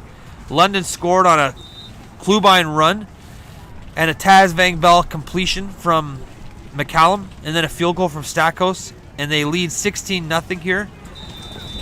We're at halftime at OFC semifinal action between the London Beefeaters up 16-0 over the Hamilton Hurricanes. We'll take a quick break and we'll be back with you shortly. Thanks for joining us. We'll see you in a while. And that's the half.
We're back here, second half action. London Beefeaters, Hamilton Hurricanes. Beefeaters kick onside to start the half, and they're going to recover it, but it might not be enough yards for the first down. We'll see what the referee's decision is, but aggressive call to start the half. The Beefeaters recover the onside kick. Ron, what do you think about that? Well, gutsy. They're definitely planting a seed, but wow, the ball just went like 10 yards and maybe an inch before the contact was made with it. But gutsy. I'll say that. That call was as delicious as the halftime food we just enjoyed from Rosie's Eatery. Delicious tacos and some nice Mexican fries. Give them a little bit of a try if you're looking for some delicious taste. Beefeaters take the snap. McCallum hands off to Vang Bell up the middle for a short gain. We'll call it 4 yards there. London Beefeaters, Coach Lake gets aggressive to start the half. Really putting all his money on the table, trying to get into the OFC Championship game next week. 2nd and 7 here for the Beefeaters, Ron. Yeah, again, just that inside zone play that they had a lot of success with in the first half, kind of going back to it, reestablish the run, reestablish that ground game, let your offensive line eat, and let's see what positive things can happen. Beefeaters do have the wind at their backs. Callum back to pass. He's got a receiver in the flats, open, completed to Connor Marsh for a first down there for the Beefeaters, and they got a little bit of a drive going here, Ron. Yeah, good. Trying to hit the check down. Linebacker does a good job squatting on it, but when you bring a linebacker onto the flats, it opens up something underneath it. Just a simple kind of flat curl concept there, Matt. Yeah, just a curl flat concept there, and McCallum's got his team marching here after the onside kick to start the half. The surprise onside from Coach Lake and Coach Scarpelli. McCallum at quarterback. He takes the snap. He fakes the handoff to Vang Bell. He's around the edge. He's looking to run, and he just goes down by the hair on his toe. McCallum falls for a short gain here, and Beefeaters will face another second down. Give the tackle to number that time the Hurricanes brought a little bit extra pressure off the edge there. Good job. Shoestring tackle just at the last second. There you go, and just can't quite keep his feet going. If he breaks that tackle, he's got a lot of room to go there, Matt. I think the 4 rushes from McCallum this game are probably more than he's had so far this year total. In the shotgun, Vang Bell beside him, 3 receivers, top of the screen for the Beefeaters. Motion from the receivers. McCallum's back to pass. A lot of pressure there. Both teams having a tough time protecting the quarterbacks on the pass game, especially on 2nd and long here. McCallum fights, but he goes down for no gain, and the Beefeaters will have to face the decision here as they send out what looks to be the punt team. A ton of flags fly at the end of the game. It's been a theme all year for both teams here. We'll see what the penalties are, but somebody's going to be making some yardage based on the flags. Yeah, it's going to be against the Beefeaters here at the very end of the play. There is some extracurricular activity from the offensive line. It's going to go back. Guess how many yards again, Matt, and brings up a 3rd down. 3rd down. 15-yard penalty, and the Beefeaters will have to march backwards as they punt the ball right as the ball hovers the center field line here. Well, we have a few seconds. We want to shout out to a couple special fans watching live all the way from Manitoba. Grandma Doreen, Grandpa King, thanks for joining us. We didn't know you guys were going to send that Manitoba weather there down our way, though, but we appreciate you guys watching and love to have some Beefeater supporters from all over the world tuning in for tonight's OFC semifinal action here. Santino back to punt. Awaits the snap.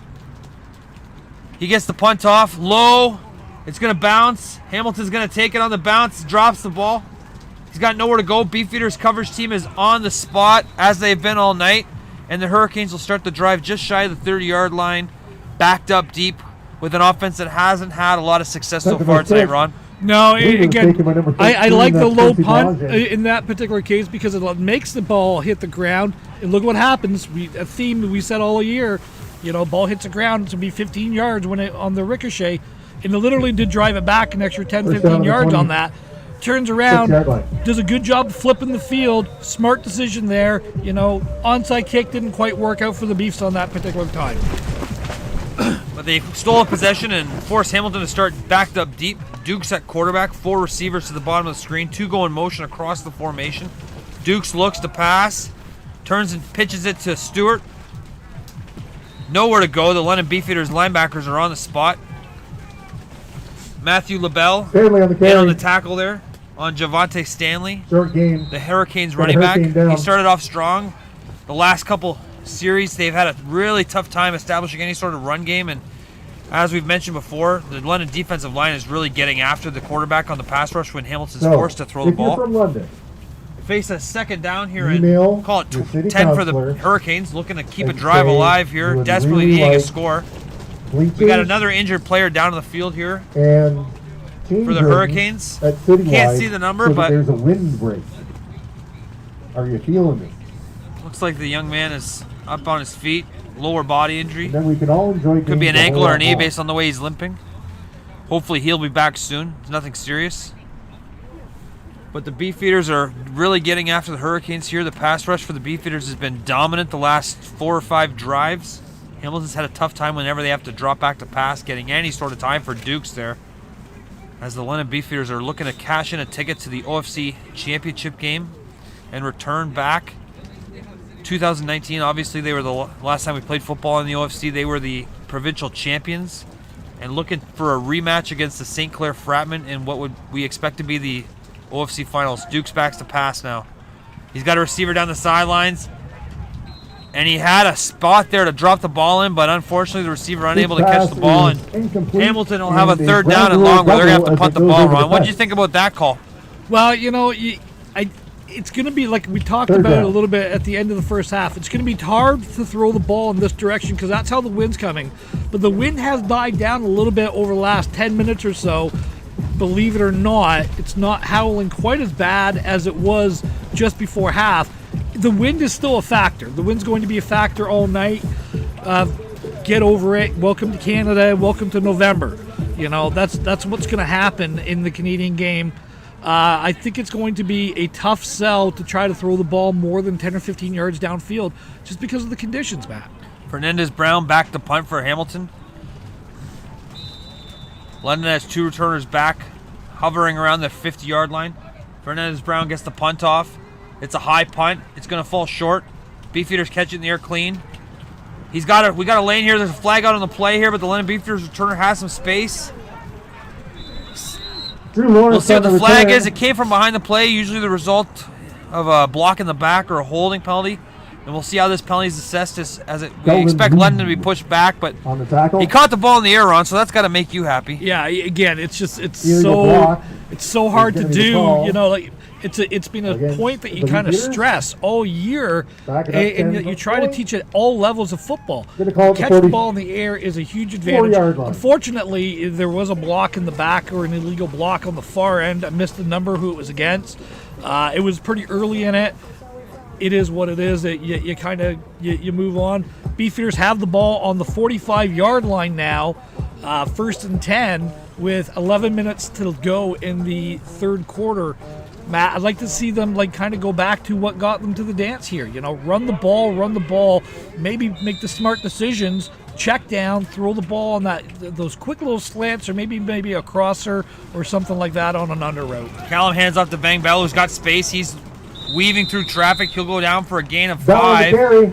Bang Bell's been, a talented running back his whole Picks up career. He 3. loves that inside zone Second play. and He's 7. become famous for his ability to cut back against the grain. In this situation, he stays on the front side and really gets his pads down and finds a tough 5 yards. And I think as a Beefeaters, as the weather's starting to change, we talked about the wind, you're going to need to see them really fight for those tough 5-yard first down runs to keep this drive alive. Yeah, and that's going to be for both teams. I think that's going to be key in the second half. Whoever is going to turn around and win this game is going to reestablish that offensive line dominance on both sides of the ball, and that's going to be the key. Callum back to pass, quick screen out to Foster. Foster catches it. He's past the 50. Flags in the play as he falls short of the 55. We'll see what the flags are. Looks like a holding call on the London Beefeaters as they throw the screen to Foster looking for a first down. Hamilton, from the way they're clapping, looks like the penalty be assessed against London here. Yeah, I'm not really sure what the Holding flag is a call is. It against is the definitely Beefeaters. it's a hold. Possibly more Yeah, of a it's tackle kind of than a block. it's more of a tackle than a hold, unfortunately, right on the edge there. So that's going to go back 10 yards from that point. Second and We're going to have 17. second down and about 17 here. 10 minutes left to go in the second half, third quarter here. Matt, let's talk about some other football that's happened today.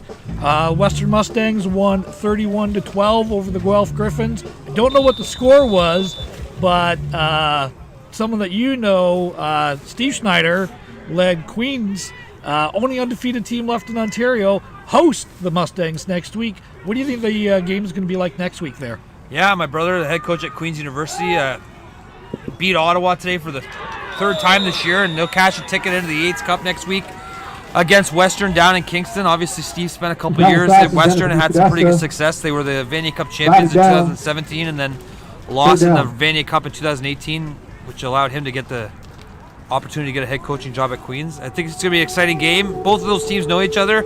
I've watched, obviously, Queens play a bunch this year. I spent 3 years at Western and their staff. Very similar offenses, very similar philosophies on how they want to run their programs. I think it's going to be a great game. I know Coach Marshall is going to have some tricks up his sleeve for Steve, and if I know my brother, I think he'll have some tricks up his sleeve for Coach Marshall. And I know next Saturday at 1 o'clock I'll be tucked into my couch with a nice blanket on and be watching some Yates Cup action from the warmth of my basement. You know, not only that, but it's a lot of the London connection with Queens players, and just a lot of familiarity with players in general as we see the ball bounce on the punt again, Matt. Yes, Steve's got a couple of coaches on his staff from London. Matt Nesbitt, STA grad.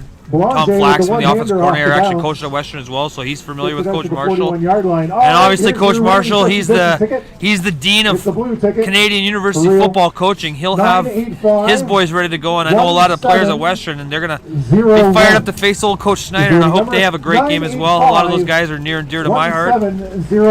As we get back to Beefeaters action here, London leads 16-0, 10 minutes left in the third quarter. Beefeaters just punted the ball to Hamilton, and Hamilton will start the drive here, backed up in their own territory, just shy of the 40-yard line, looking to get something going, desperately needing some points here on the board as Dukes heads to the sidelines to check the calls with his coach. They trail 16-0. The offense has had their struggles. They've had a tough time protecting Dukes when they had to throw the football here. London defensive line has been nearly dominant in the last 4 or 5 drives. I don't think Dukes has completed a pass in a couple drives if I remember correctly, and they desperately need some offense going here. They got 4 receivers down to the bottom of the screen here. 1 running back in the backfield for Dukes. He sends 2 receivers across in motion. London brings pressure here. Dukes throws early. Ball is caught upfield. That's a nice little completion. I like the call there. You had mentioned a couple minutes ago, both teams need to start looking seriously into the short passing game. Hamilton does there and gets a great result for him. What do you think? Yeah, this is a good job. You're motioning over, so you're counting in the Beefeaters playing that zone, but they can't bump over fast enough. They really attack that outside edge with speed, and again, so you're trying to get your athlete, like we talked about earlier with those step-off screens, your athlete in space. So really good job getting a couple of lead blockers out there for you as well, and a good conversion of about 9 yards. Second down and 1 here, Matt. Tracy says go Beefs. Hurricanes send receivers in motion again, same motion as last play. Dukes looks to pass. He's got a receiver breaking in early, throws the ball late, almost picked off by McRoberts there. He had 13 on the cut. He held it for a second too long, looking to find Belanger, and throws it into traffic. McRoberts was a fingernail away from taking that back on an interception there as Hamilton faces 2nd and 1. Yeah, boy, oh boy, this was close here. Third one, sorry. This was really, really close there. He almost had a better chance of catching the ball than the receiver did. You can kind of see how it's holding up there just a little bit when you're throwing it. When you start to get that ball like 10, 15 yards more downfield, it's going to hold up here, guys. So, like, you got to have those intermediate, you got to have those short routes, and that's how you got to coach this game here from pretty much from here on out. All right, we're going to play our favorite game of the night, Ron. The game is, will there be a quarterback sneak on 3rd and 1? What do you think? No. I will say, I'll take the yes then. Ron's got no, I got yes. Quarterback sneak coming up. Winners buying dinner.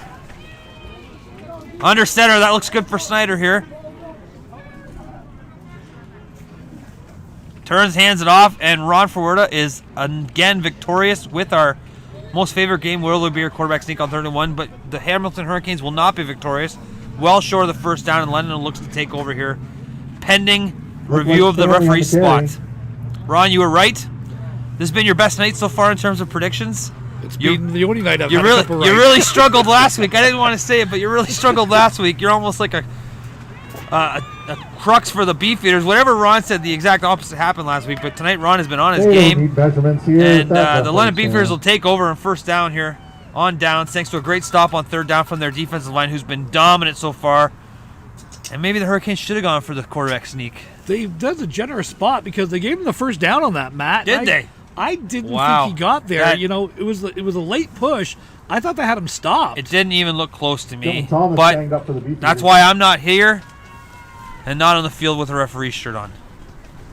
Thanks, Mom. Hamilton gets a first down, keeps the drive alive here. They are desperately looking to score. They need to get back in this game if they want to stay involved and possibly cash a ticket to the OFC Championship. We expect St. Clair to be there as well. I'm not sure when that other semifinal game is. Maybe somebody can let us know, but Ron will pull out his old cellular telephone. What would you have done 10 years ago without cell phones, Ron? We'd just be guessing and hoping somebody would let us know, but That's basically what I would have done. Hamilton here takes the snap. Dukes backs to pass. He's got pressure in his face. He's scrambling, holds up, and the Beefeaters are there. Fletcher says no, thank you. Sack City. Flags come out late, which has been Duke is brought down by a pretty Jordan consistent Fletcher. story. Flags all over the field Maybe at the line of after the scrimmage, play. there is a flag down.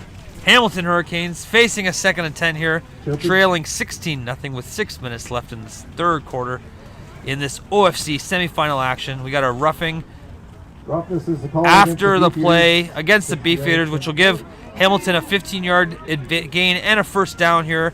The London Beefeaters have taken a lot of 15-yard penalties tonight, Ron. It's no First down, secret. We've Hamilton. made mention of it several times tonight. We have made mention that this is something they need to desperately address if they hope to continue on their journey to the Canadian Bowl. At some point, they're going to have to face a very good team. Could be next week against St. Clair. Could be in a couple weeks against somebody from the Prairies or somebody from out west. 15-yard penalties are hard. Hamilton moves up, and they got a first down here just over the 50-yard line of the Beefeaters. Ball will be snapped from the 45. Duke's in the shotgun. He's got Javante Stanley beside him. 3 receivers, top of the screen, brings him in motion. Duke's back to pass. Quick pass over the middle. Intercepted and dropped. They had Devin Good Smith pass. on the interception. Would have been a second of the game, and he just drops the Down ball. by Devin Smith. 2nd and 10 for the Hamilton Hurricanes here. Second down. The wind has settled down slightly. At halftime, it was pretty windy. The weather's been a factor. It's definitely played a factor in how all the coaches have made their decisions as the game moves on. Balls hung up in the air on some punts, forcing teams to really start with some short field position here. 2nd and 10 for the Hurricanes. Duke's in the gun. Javante Stanley beside him. 3 receivers break the huddle. 4 receivers top of the screen for Hamilton. 1 receiver to the bottom of the screen alone. Isolated Lennon looks to bring pressure. Dukes moves around looking for time, throws the ball on the run over the head of the receiver, and it'll be 3rd down. There's a roughing the passer going to be called late on the London Beefeaters. It'll be a 15-yard penalty, Pass giving ball Hamilton another first incomplete. down in another situation where London would have Flag gone on off the the play. field on 2nd and long. The second straight play where a 15-yard penalty after the play is going to keep Hamilton on the field. Dukes looks to be injured on the play. He's slow getting up. He's been one of the better players for the Hamilton Hurricanes so far, Ron. What do you think about the decisions likely with the Hurricanes really throwing the ball? Well, again, I've kind of talked about it ad nauseum. Like what I think that you have to do to do this. But Passer is the call against it's the again, Beefeaters. Matt. We talked about this 15 over and yards. over and over. Puts it at the 30 there, Chain Crew. It's the undisciplined penalty. This 3 hit and a 0. here by Cody McRoberts at the end was not necessary. The ball was clearly gone, and it was a hit high. That's 2 in a row here that have given the Hurricanes 30 yards in penalties. That you can't do that against teams that are explosive and that are coming, so to speak. You're not out of this game yet. You've got to finish this game, and by taking these penalties, all you're doing is giving Hamilton another life. You're giving them more opportunities to stay in the game. And you can't do that as a quarterback here or as a defense. You got to play more discipline. Dukes in the shotgun, takes the snap. He's going to pass. Dukes is out of the game. Backup quarterback's in. He is hit as the ball comes out and it hung up in the air. There is another penalty on the play. It looks like it's going to be on Hamilton here. We got a scuffle behind the play. Hamilton and London have players grabbing each other. Tensions are getting high. Aiden Griffin has checked into the game at incomplete. quarterback for the Hamilton Hurricanes on the injury to James Dukes, who took a late hit on the last Flag play on and the had to leave play. the game. Aiden Griffin, Looks like a little bit 6'2", of 180 pounder, trying to be had. wearing number 6 for the Hamilton Hurricanes. Yeah, and unfortunately he got hit. It's just he was trying to throw that ball and didn't have time to step into it. I think Dukes is coming back in here. No, not quite yet. So I do apologize about that. But this is definitely going to be this 15-yarder is going against Hamilton. So it's the Hamilton that played a little bit of uncomposure there. These are young men with a lot of aggression, and when scores get like this, you don't play the smartest ball. This is when you need to play the smarter football. This is when you have to do it, and I'm going to sound like an old broken record, but it really is, you need the discipline to make a run. At the end of this, the Fratmen are playing the Skyhawks today. Okay. That game is currently going on. I wasn't able to find a score posting. If it goes the way that 99.9% of the people it's gonna go, it's going to be St. Clair hosting that game. Let's call it what it is. As we see Dukes, as we do see Dukes come back in, it's good to see him back. Dukes checks into the game for the quarterback. If you got the score of the St. Clair Quinty Skyhawks game, maybe shoot it in our chat. Let us know what's happening, and we'll have our guys here monitor and see if we can get you a score. As the London Beefeaters lead 60-0. It's second and a long way to go. It's like second and Commissioner's Road here for Hamilton as they drop back to pass. A lot of pressure coming. London set the pressure. That ball is live, and it is going to go out of bounds. London brought the heat off the edge. Hamilton did not have that ball picked up. They're going to call that a incomplete pass. No way, that's an incomplete No pass. way, that is a live ball. That is a live ball. That ball goes backwards. This is not an incomplete pass. This is a horrible call. I'm sorry, Matt. This is a horrible call. Sorry, Ron, I was distracted. We got a little bit of a situation in the crowd here. Tensions are getting high on and off the field as a little bit of an issue going on behind us. If there's security watching the game, maybe get somebody over to the Hamilton side of the fan zone because it's getting lively. Hamilton sends out their punt team. Fernandez Bell stands at the 50-yard line looking to kick, pinning London deep. 2 returners back for London. Fernandez Bell picks a snap. London brings some pressure. The snap punt is off. It's going to bounce, caught in the air. Ron's going to be happy about that. He's got space, lots of room to go there, and he's going to be pushed out of bounds late. Lawrence on the return. Drew Lawrence with the return there for London. He was the OFC Defensive Player of the Week the last time London was on the field. 3 interceptions. Coaches are raving about this young man out of London Beal. And London will take over. This is really a great job of getting the ball in face of pressure, downfield, and a great kick. So we're just having some discussion going on here with the referees and the PAs there. So regardless, we appreciate it. And then he gets the ball in the air and he catches it and he gets a 20-yard return. So again, really good field position set up here for the Beefeaters by again playing disciplined football, catching the ball in the air and attacking it with speed. Ron, I'm gonna be honest with you. I have no idea what you just said. Got distracted. I'm captivated by what's happening to our right over here. But we're back on the action, Ron. It's a barn burner on and off the field at Citywide tonight. Tensions are high in the OFC semifinal action. A lot on the line here. Thanks to Dave Woody for taking control of that situation and getting everybody to take a deep breath here. As the Beefeaters face a 2nd and 9. McCallum at quarterback. Bang Bell beside him. Beefeaters lead 16-0. Just under 4 minutes left in the third quarter. Looking to punch a ticket to the OFC Championship next week against the winner of Quinty St. Clair. McCallum back to pass. Pump fakes. He's got a receiver on the break. Completed. Great catch and throw, McCallum. And the Beefeaters move the chains. At the 54-yard line, first down, Beefeaters. The Quinty game starts at 7. Oh, excuse me. So in the chat, he said he'll keep us up to date. Perfect. We were just hearing some more voices from behind us, which always makes you nervous when you're doing a broadcast. But it was in this case, it was our producer out of Melrose. The Quincy St. Clair game starts at 7 o'clock tonight, and they're going to post us some updates as it goes on. Thanks for that, everybody in the chat. It's going to be a cold one in Windsor. LJ Dyer checks in at tailback for the Beefeaters. He churns his feet for a couple of yards gain, and be second and 8 for the Beefeaters here.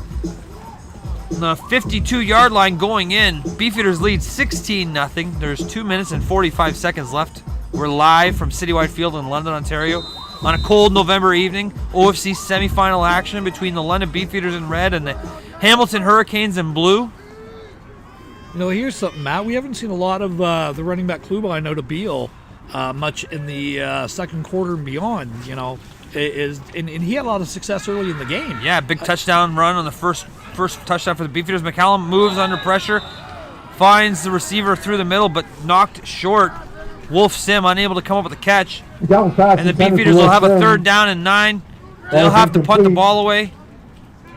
The yardstick, the downs box in front of us, just holding on for dear life there. I'm not sure if the cameras can catch it, but it is just on its last breath. So if anybody knows how to repair a downs box, give us a call, because we desperately need some repairs to ours. It's hanging by a thread and about 1.5 pounds of white athletic tape.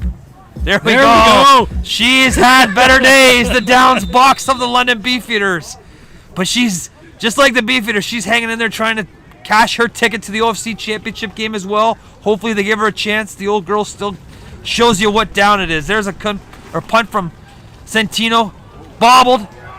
Hamilton picks it up, and nowhere to go. London Beefeaters coverage team has been efficient to highly efficient tonight.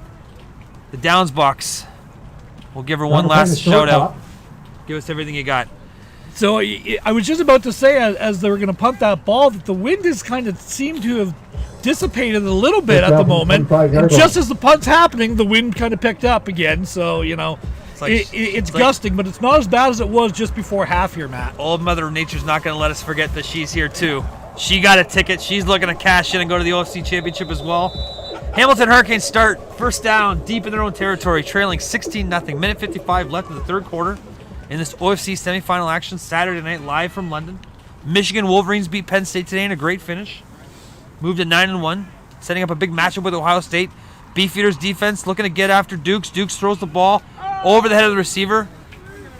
London defensive line has been the story of the night so far, pressuring Dukes on almost every pass attempt. Dukes really struggling to hook up with his receivers downfield. 2nd and long for the Hurricanes here. Yeah, you know, that's been the key to the Beefeaters season all year, is when they've had success, a lot of it's been generated from the defensive line and the pressure that they can generate with 3 or 4 rushers, like they've been able to consistently. You know, so, you know, the more the Beefeaters get pressure up front and they're able to drop into coverage, you know, the harder and longer this game is going to be, as we're kind of like $1:20 left in the 3rd quarter and what's been a scoreless 3rd quarter. Flags on the play. Dukes completes the ball to Stanley for a short gain. Stanley on the flat. For the amount of throws Hamilton's attempted so far this game, we haven't seen them run a lot of screen passes, Gonna be short. which might be something they want to take advantage of in the 4th quarter to try to gain some yards, as the London Beefeaters pass rush has really got their ears pinned back, frothing at the mouth, so to speak. Got a flag on the play. We'll see how that's assessed. Well, it's going to be an offside against the Beefeaters. I think that they lined up offside. I believe it was the left defensive end that was offside on that one. So it's going up 5 yards, and we're going to replay 2nd down here. Good decision for the Hamilton Hurricanes. Short of the 1st down on 2nd down to take the penalty and retry 5 yards further ahead. Dukes at quarterback has thrown the ball most of the game tonight. They've trailed early, looking to get back in this game with a much-needed score as the 3rd quarter ticks down. 16-0 here for the London Beefeaters.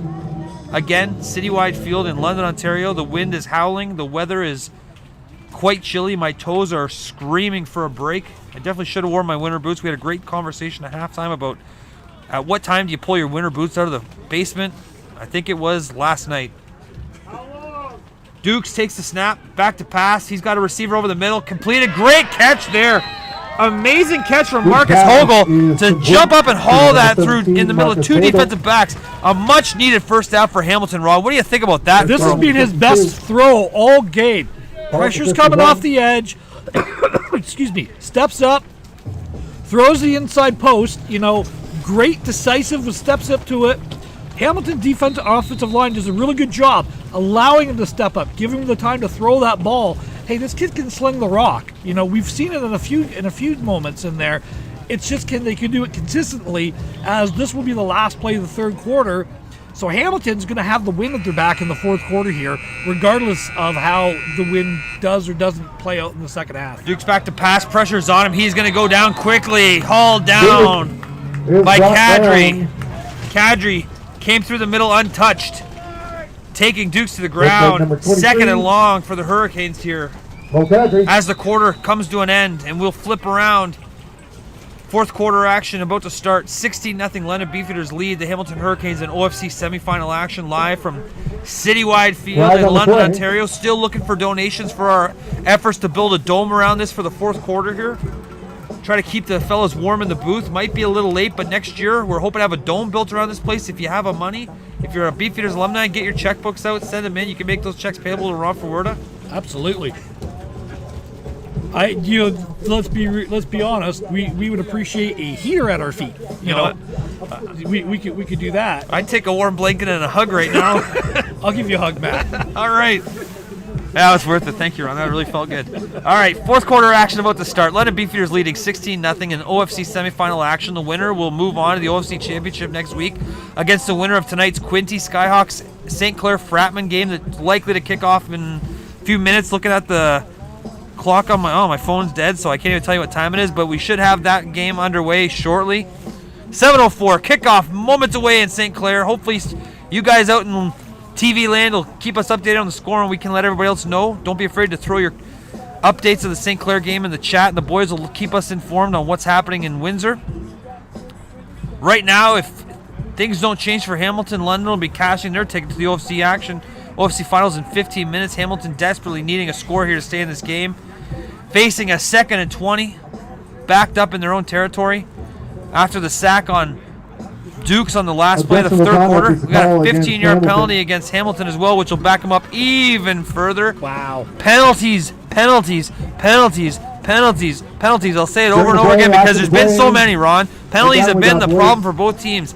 Penalties have kept Hamilton in this game despite the fact that their offense has had a tough time, and penalties have given London the opportunity to stay in the lead when Hamilton's really threatened. The 15-yard penalties have been immense. What do you think, Ron? Yeah, it's been really the story of the season for both of these teams. At times not playing with the composure that is necessary to win at the level. Again, these are young men.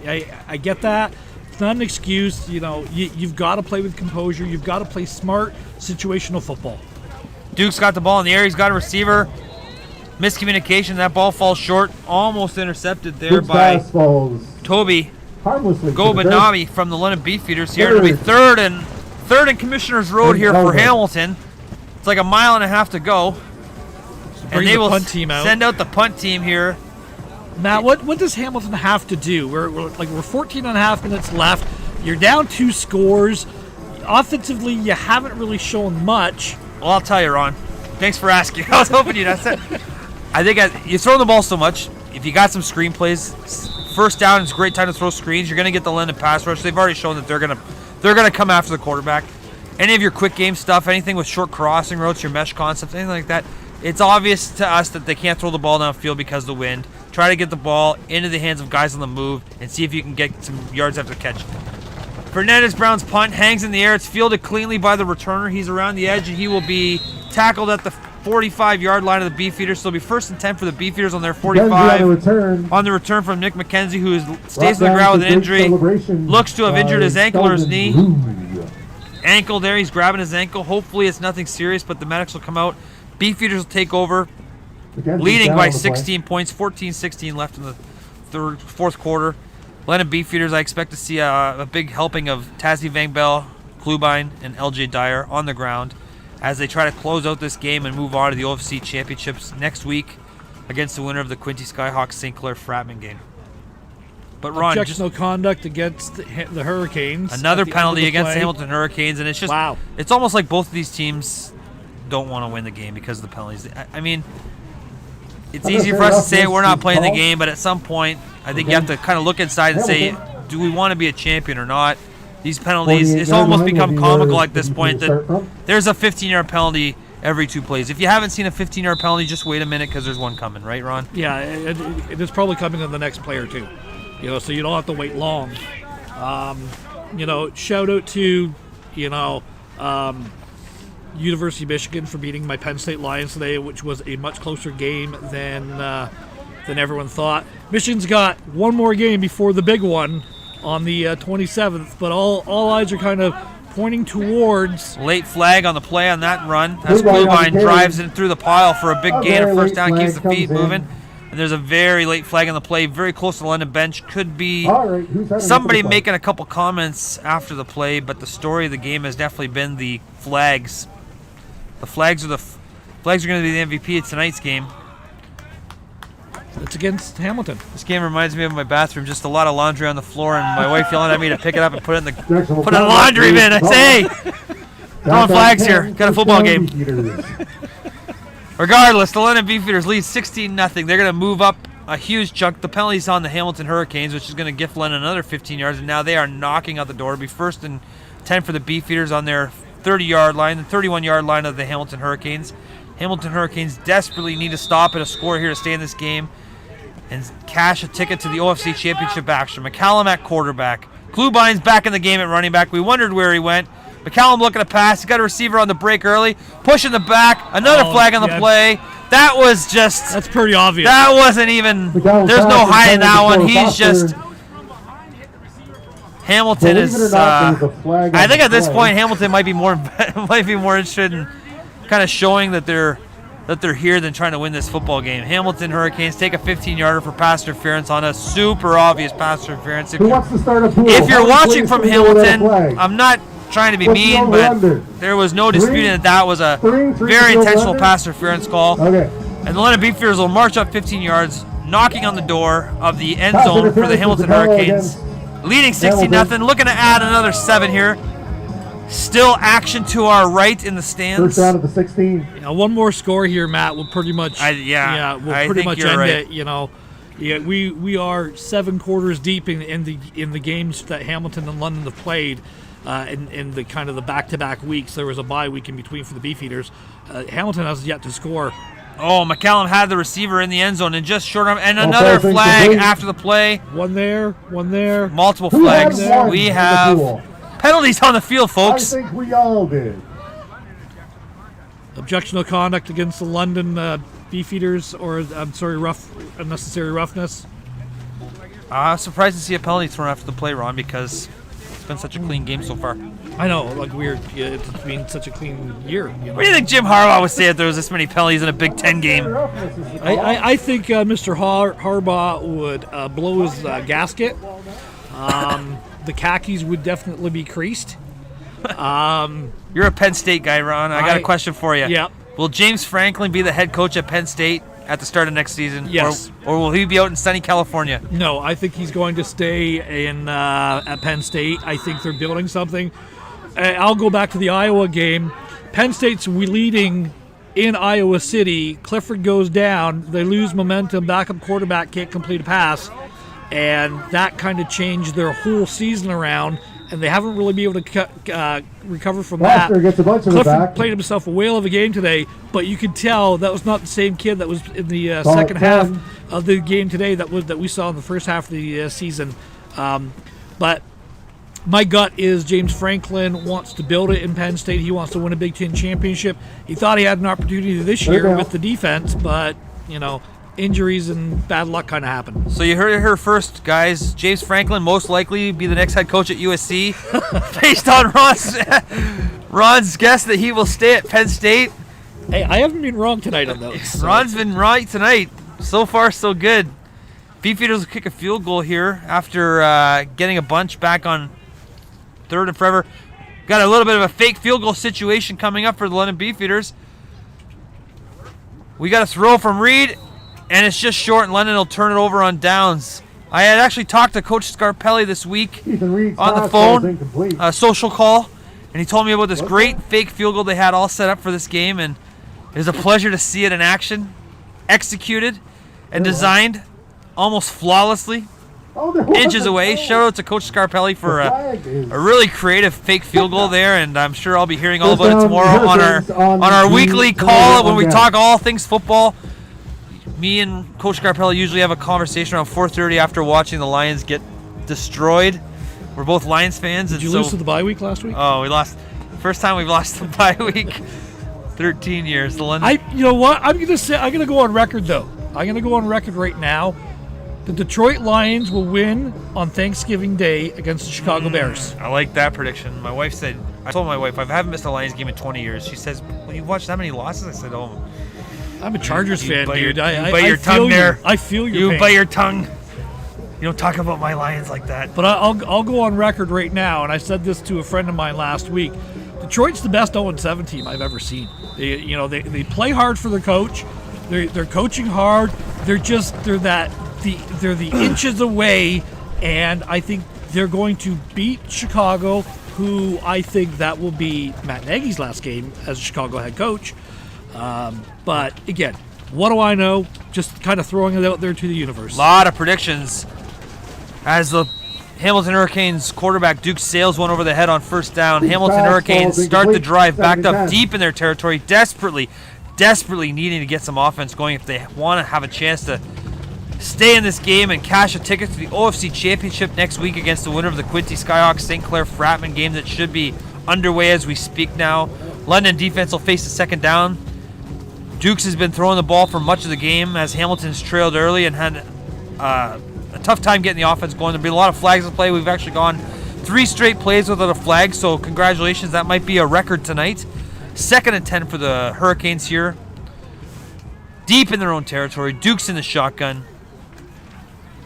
2 receivers to each side of him. He's got 1 receiver deep in motion. Dukes takes the snap, looking to pass to his right. Intercepted. London Beefeaters have an interception. Tough throw there from Dukes. As Jarrett Hicks has the interception and takes it back deep into Hamilton Hurricanes territory. Not the best decision we've seen from Dukes so far. He really tried to force that one in late. And the Beefeaters look to be knocking on the door. You said it a while ago. Another score will almost certainly cash them a ticket to the OFC Championship run. Yeah, that's why I'm kind of surprised that they went for the last time for the field goal, the fake field goal. I know the opportunity and everything's got to be right, and you want to put things on film, but that one more score would have pretty much ended it.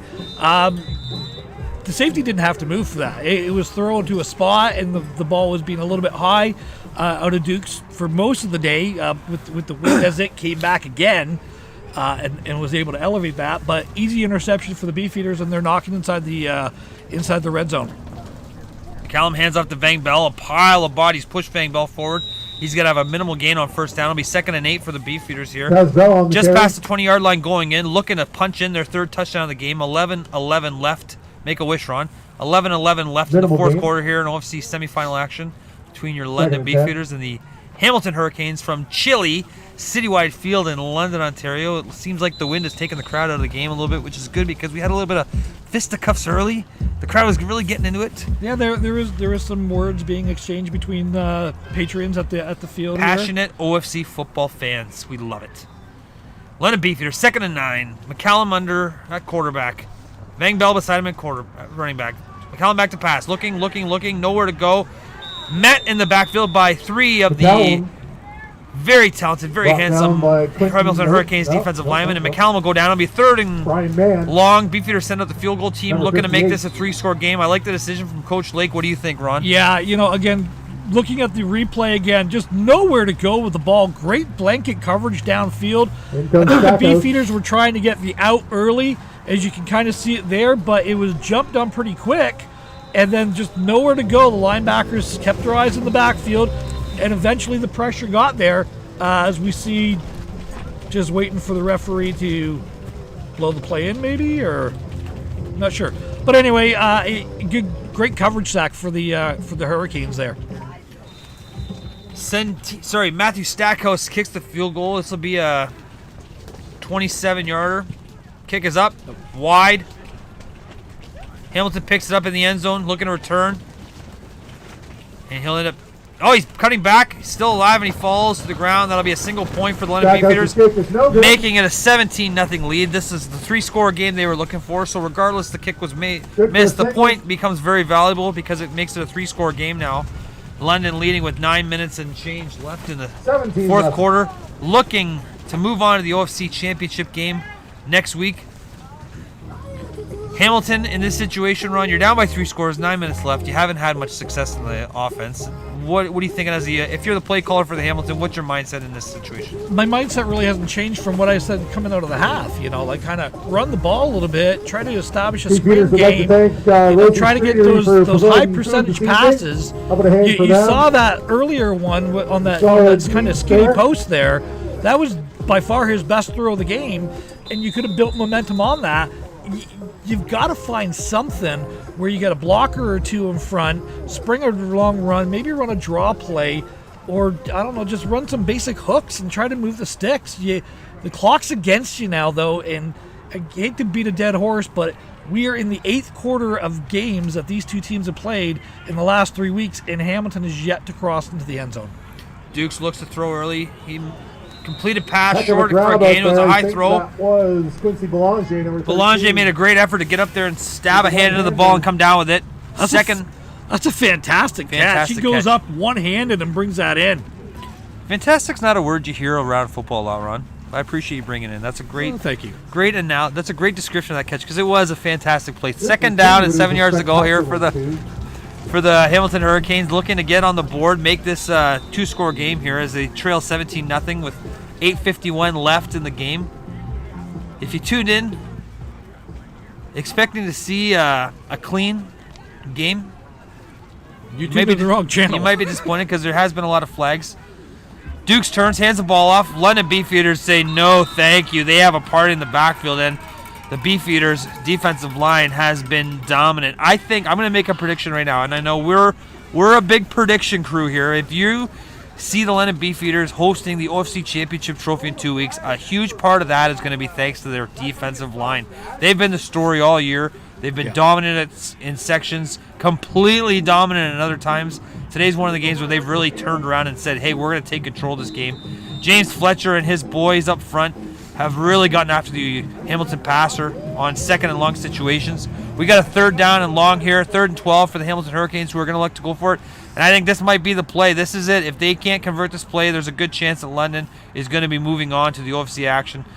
Big gamble here. Dukes backs the pass. He rolls out to his right, looking to throw. Lots of time. He throws short. No receiver in space. And the Hamilton Hurricanes will turn it over on downs. London Beefeaters take over deep in Hamilton Hurricanes territory with 7 minutes and 48 seconds left, up 17-0, Ron. Is that the end of it for the Hamilton Hurricanes? I think the end of it was pretty much, when you got the signal last time, to be honest with you, you're forcing to do stuff at this point that you haven't had much success with. I like the play call, but I like the play call on 1st down, not on 3rd and 10 where you're running a 7-yard out. Yep. He catches that ball still. He's still got to break a tackle, turn it upfield, and go another 4 yards with a couple guys squatting on him. So that's it. It's a tough ask. As guess who's back? Mother Nature, and the wind's really picked up. I would expect nothing more at this point from the Beefeaters other than run, and more run. The clock is your friend.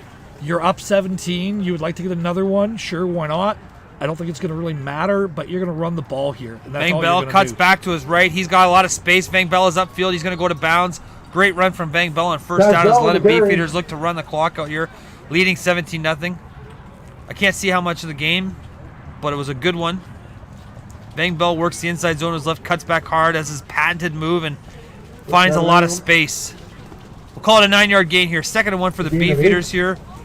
Ball spotted on their 23-yard line going in.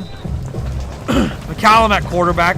Bluebine checks in at running back for the Beefeaters here. Lines up to the left of McCallum in the shotgun. 3 receivers to the bottom of the screen. McCallum sends the receivers in motion.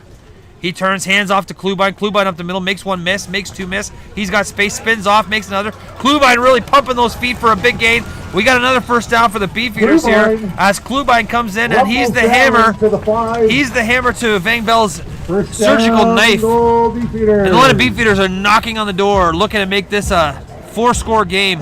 Look at him keep his feet here, right here, on that tackle. Spins through it, keeps his feet, and keeps his great body control, but keeps his leg moving on contact. Young players, if you're watching this, the key to football is always have your feet going, is not to stop moving. The second you stop moving, whether you're an offensive or defensive player, you're pretty much done in the water. Hands up to Klubine again up the middle. Klubine's got space, falls off the first tackle, falls off the second. He's caught by the legs on just shy of the goal line. We'll call it the 3-yard line. Klubine is really running hard as he comes into the game in relief of Van Bell. He had the first touchdown for the Beefeaters on a very similar run.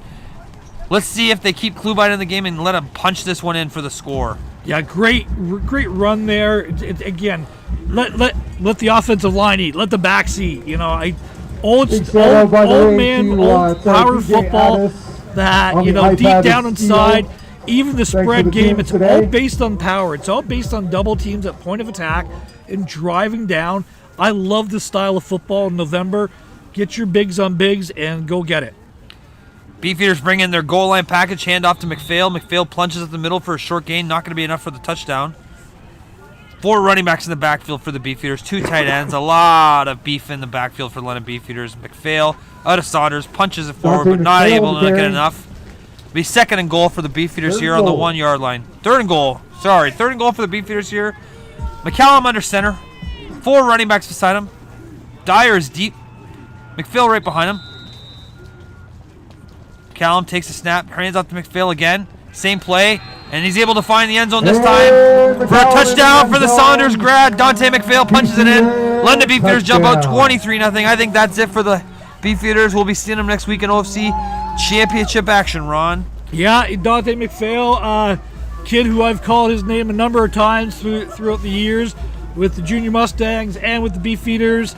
Kid, great running kid, great running back, wonderful kid out of the Saunders High School. Really physical kid. Know the family personally quite well myself. Great to see him get some success. Coach Dante for 2 summers in the Junior Mustangs program. He's a character. Always made me laugh. Sometimes he'd make me cry too, though, but he made me laugh a lot. Good for him. Big touchdown for Dante McPhail. London Beefeaters lead 24-0. 4:45 left in the 4th quarter on this chilly Saturday evening. OFC semifinal action. London Beefeaters leading the Hamilton Hurricanes 24-0. Beefeaters just punched in the touchdown, which we think will likely cash them a ticket to the OFC Championship action. Always cool. We got OFC semifinal action underway in Windsor. St. Clair Fratman take on the Quincy Skyhawks. Winner of that likely to move on and face the London Beefeaters next week on Saturday, I believe, in OFC Championship action. Centino to kick off for the Beefeaters here. It's a windy Saturday evening.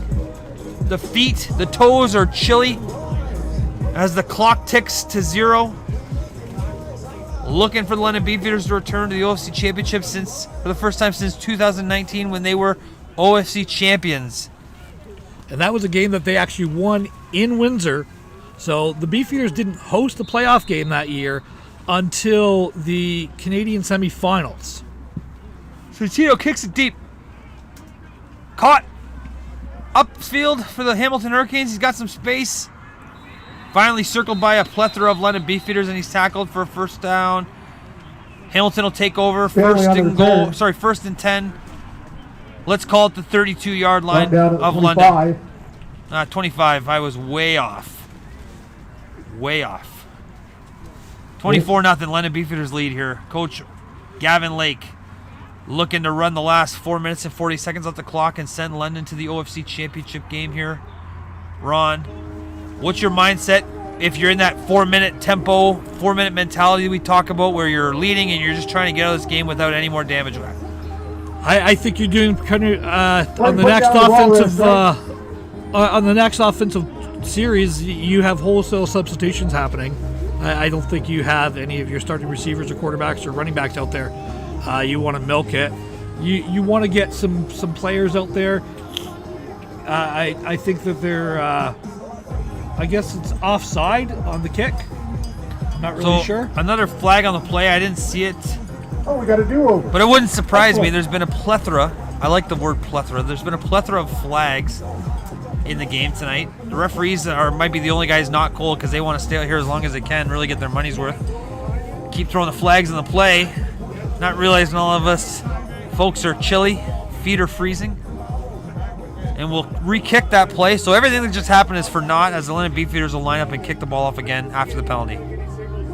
Quick update, guys. We've got a 7-0 at 5:46 in the first for St. Clair. 5:46 left in the first quarter. St. Clair leads Quincy 7-0 in the other OFC semifinal action. The winner of that will move on to take on the London Beefeaters next week in the OFC Championship game as Leo Centino looks to kick off again 5 yards further back for the London Beefeaters as they lead 24-0 with 4 minutes 40 seconds left in OFC semifinal action from lovely London, Ontario on this chilly November evening. The Hamilton Hurricanes send their last player on the field, and they're ready to receive the kickoff here, down by 24 points. They've had struggles on offense tonight. The wind has been a huge factor in the game. Centino comes ready to kick. Low, hard kick, fielded on the run. He cuts back, and he's tackled by a London Beefeaters coverage unit. The coverage unit for the London Beefeaters has been outstanding tonight, Ron. It's been really good all year. You know, the special teams has really been a shining star for the Beefeaters. You kind of talked about, hey, in a couple weeks from now, if we're talking, and the Beefeaters happen to be holding the Ontario Championship trophy in their hands, chances are it's going to be from the defensive line. Well, the other big factor that's going to be into that is going to be the special teams. And they have had so much success blocking kicks and with kick coverage. And the tighter the games get, the more important that factor is in the Canadian game. The ability to flip the field and understand the two or the second down, the conversions, playing the weather and everything else. I think it's huge, and it's a big advantage that the Beefeaters have had against just about everybody all year. So, you know, it'll be interesting to see how that kind of that speed mentality that St. Clair has, because they are a physical team that can run downfield as well, but that's another defensive line that can get after it. So that'll be a really interesting game next week. It's going to be really come down to which defensive line can dominate the offensive line on the other side of the game. First time that they played in St. Clair, the Fratmen were up 21-7.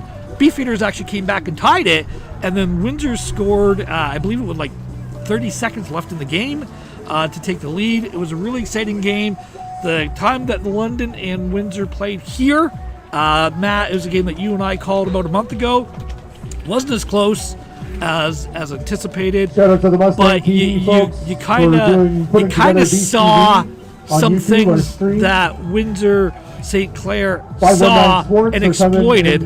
I want to see the adjustments from those. I think that's going to be the other key, because there's not a lot of secrets that these two teams know each other, and it's going to be who can execute their game plan better and which defensive line can dominate the game. Hamilton Hurricanes attempt to run the ball on first down. Nowhere to go. London Beefeaters defensive line all over it. It'll be second and long for the Hamilton Hurricanes here. I talked to a pretty well-known local special teams coach in London once. I said, "What's the key, coach? What's the key to great special teams?" He said, "Well, you want to keep it really simple. You want to keep it really sound. And then go out and find a whole bunch of really good football players and put them on specials." I said, "Okay, yep, sounds good." Second and long for the Hamilton Hurricanes here, trailing 24-0. There's about 4 minutes left in the game here. The winner looks to move on and take on the winner of the Windsor-Quincy Skyhawks game that's happening right now. Windsor leads 7-0. Running play, Hamilton Hurricanes break through. We got a big game for Hamilton. That's the most successful run of the evening for the Hamilton Hurricanes there as they get a first down. Ball just over center field. And the chains will be moving here as Hamilton looks to run the ball with 3 minutes and 53 seconds left, possibly signaling that they have conceded the win. Well, it's also good to see that Hamilton has their backup quarterback in Griffin, number 6, is taking snaps this series. So it's good to see, get some exposure for the young lad. You know, get some reps and you get some valuable playing time. that you're going to be using perhaps next year. You know, you don't know when you're going to need that experience as we kind of anticipate the Hamilton season coming to an end. Beefeaters extending for at least another week. Griffin turns hands off to Stewart. Nowhere to go. Met by a couple of London Beefeaters defensive linemen. Stanley loses a couple. Hey, look, laundry. Gabe Richer with the tackle there, and there's a flag on the play late from behind. Yep, we were doing pretty good there for a while. We'll see where the penalty is assessed as Hamilton looks to run the clock out here. 2 minutes and 58 seconds left. Looks to be a penalty against Hamilton. Referees signal and move Hamilton back. Roughing after the play. Unnecessary roughness, so it should be probably the 50th one. I think lucky number 50 in the unnecessary roughness flags today. But yeah, you know, if you've got the over and under of over 20, you're cashing in at Caesars. Whatever the over under is on flags in the London Beefeaters game, take the over, guys. Yep. There's going to be a lot of flags. Pretty much. That's just part of being an aggressive football team, I guess. Sometimes you're going to take penalties. Second and long for the Hamilton Hurricanes here. I'm counting at least 5, 10, 15, 20, 25. Second and 25 here. Basically, they got to get it just to Commissioner's Road, and they'll have a first down. We got Aiden Griffin and a quarterback for the Hurricanes now in relief of James Dukes. 2:45 left in the game. Beefeaters lead 24-0. Griffin takes the snap, looking to pass. He's got a receiver on the run. He turns, bobbled, knocked away by the defensive back. Another flag on the play late. Hamilton and London Beefeaters are really having a tough time. And the Beefeaters, he did such a great job of walking away. He knew the flag was coming, and at the last second, takes the penalty. Shenanigans. Why? Why, Ron? I don't know. I get it. It's the finality of the moment for some of these guys. You don't know if this is their last game. You just don't know. Like, you know, it's the realization of my season's over. Possibly for some of these gentlemen, their football career is coming to an end. And that's a tough pill to swallow for a 20, 21-year-old, 22-year-old gentleman, you know, that is still trying to figure out their way. You know, it's, you know, we've all kind of been there. Unless you're John Elway or something like that, where you win a Super Bowl on your last game, there's going to be a finality of your season ending or your career ending. Third down. You know, with a loss or kind of not the way that you wanted it to go.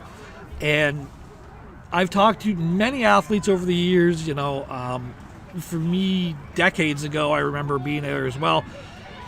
It's that realization that's like, man, this is it. I can't do this anymore, and I've really loved doing it.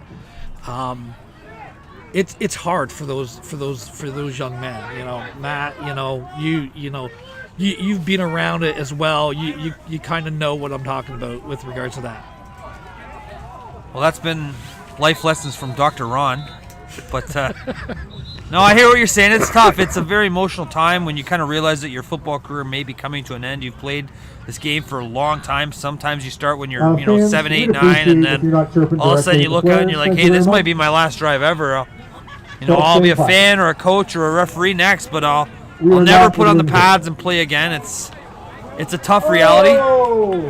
Regardless, we got a running clock. Some confusion with the clock here as the referees were running the clock and now signal for it to stop. 2:04 left in the game. The clock is now 2:01. Sorry, 2:01 is the official time left in the game. There's 24-0 London Beefeaters lead here. And now we got some bench discussion going on in between both the teams as well.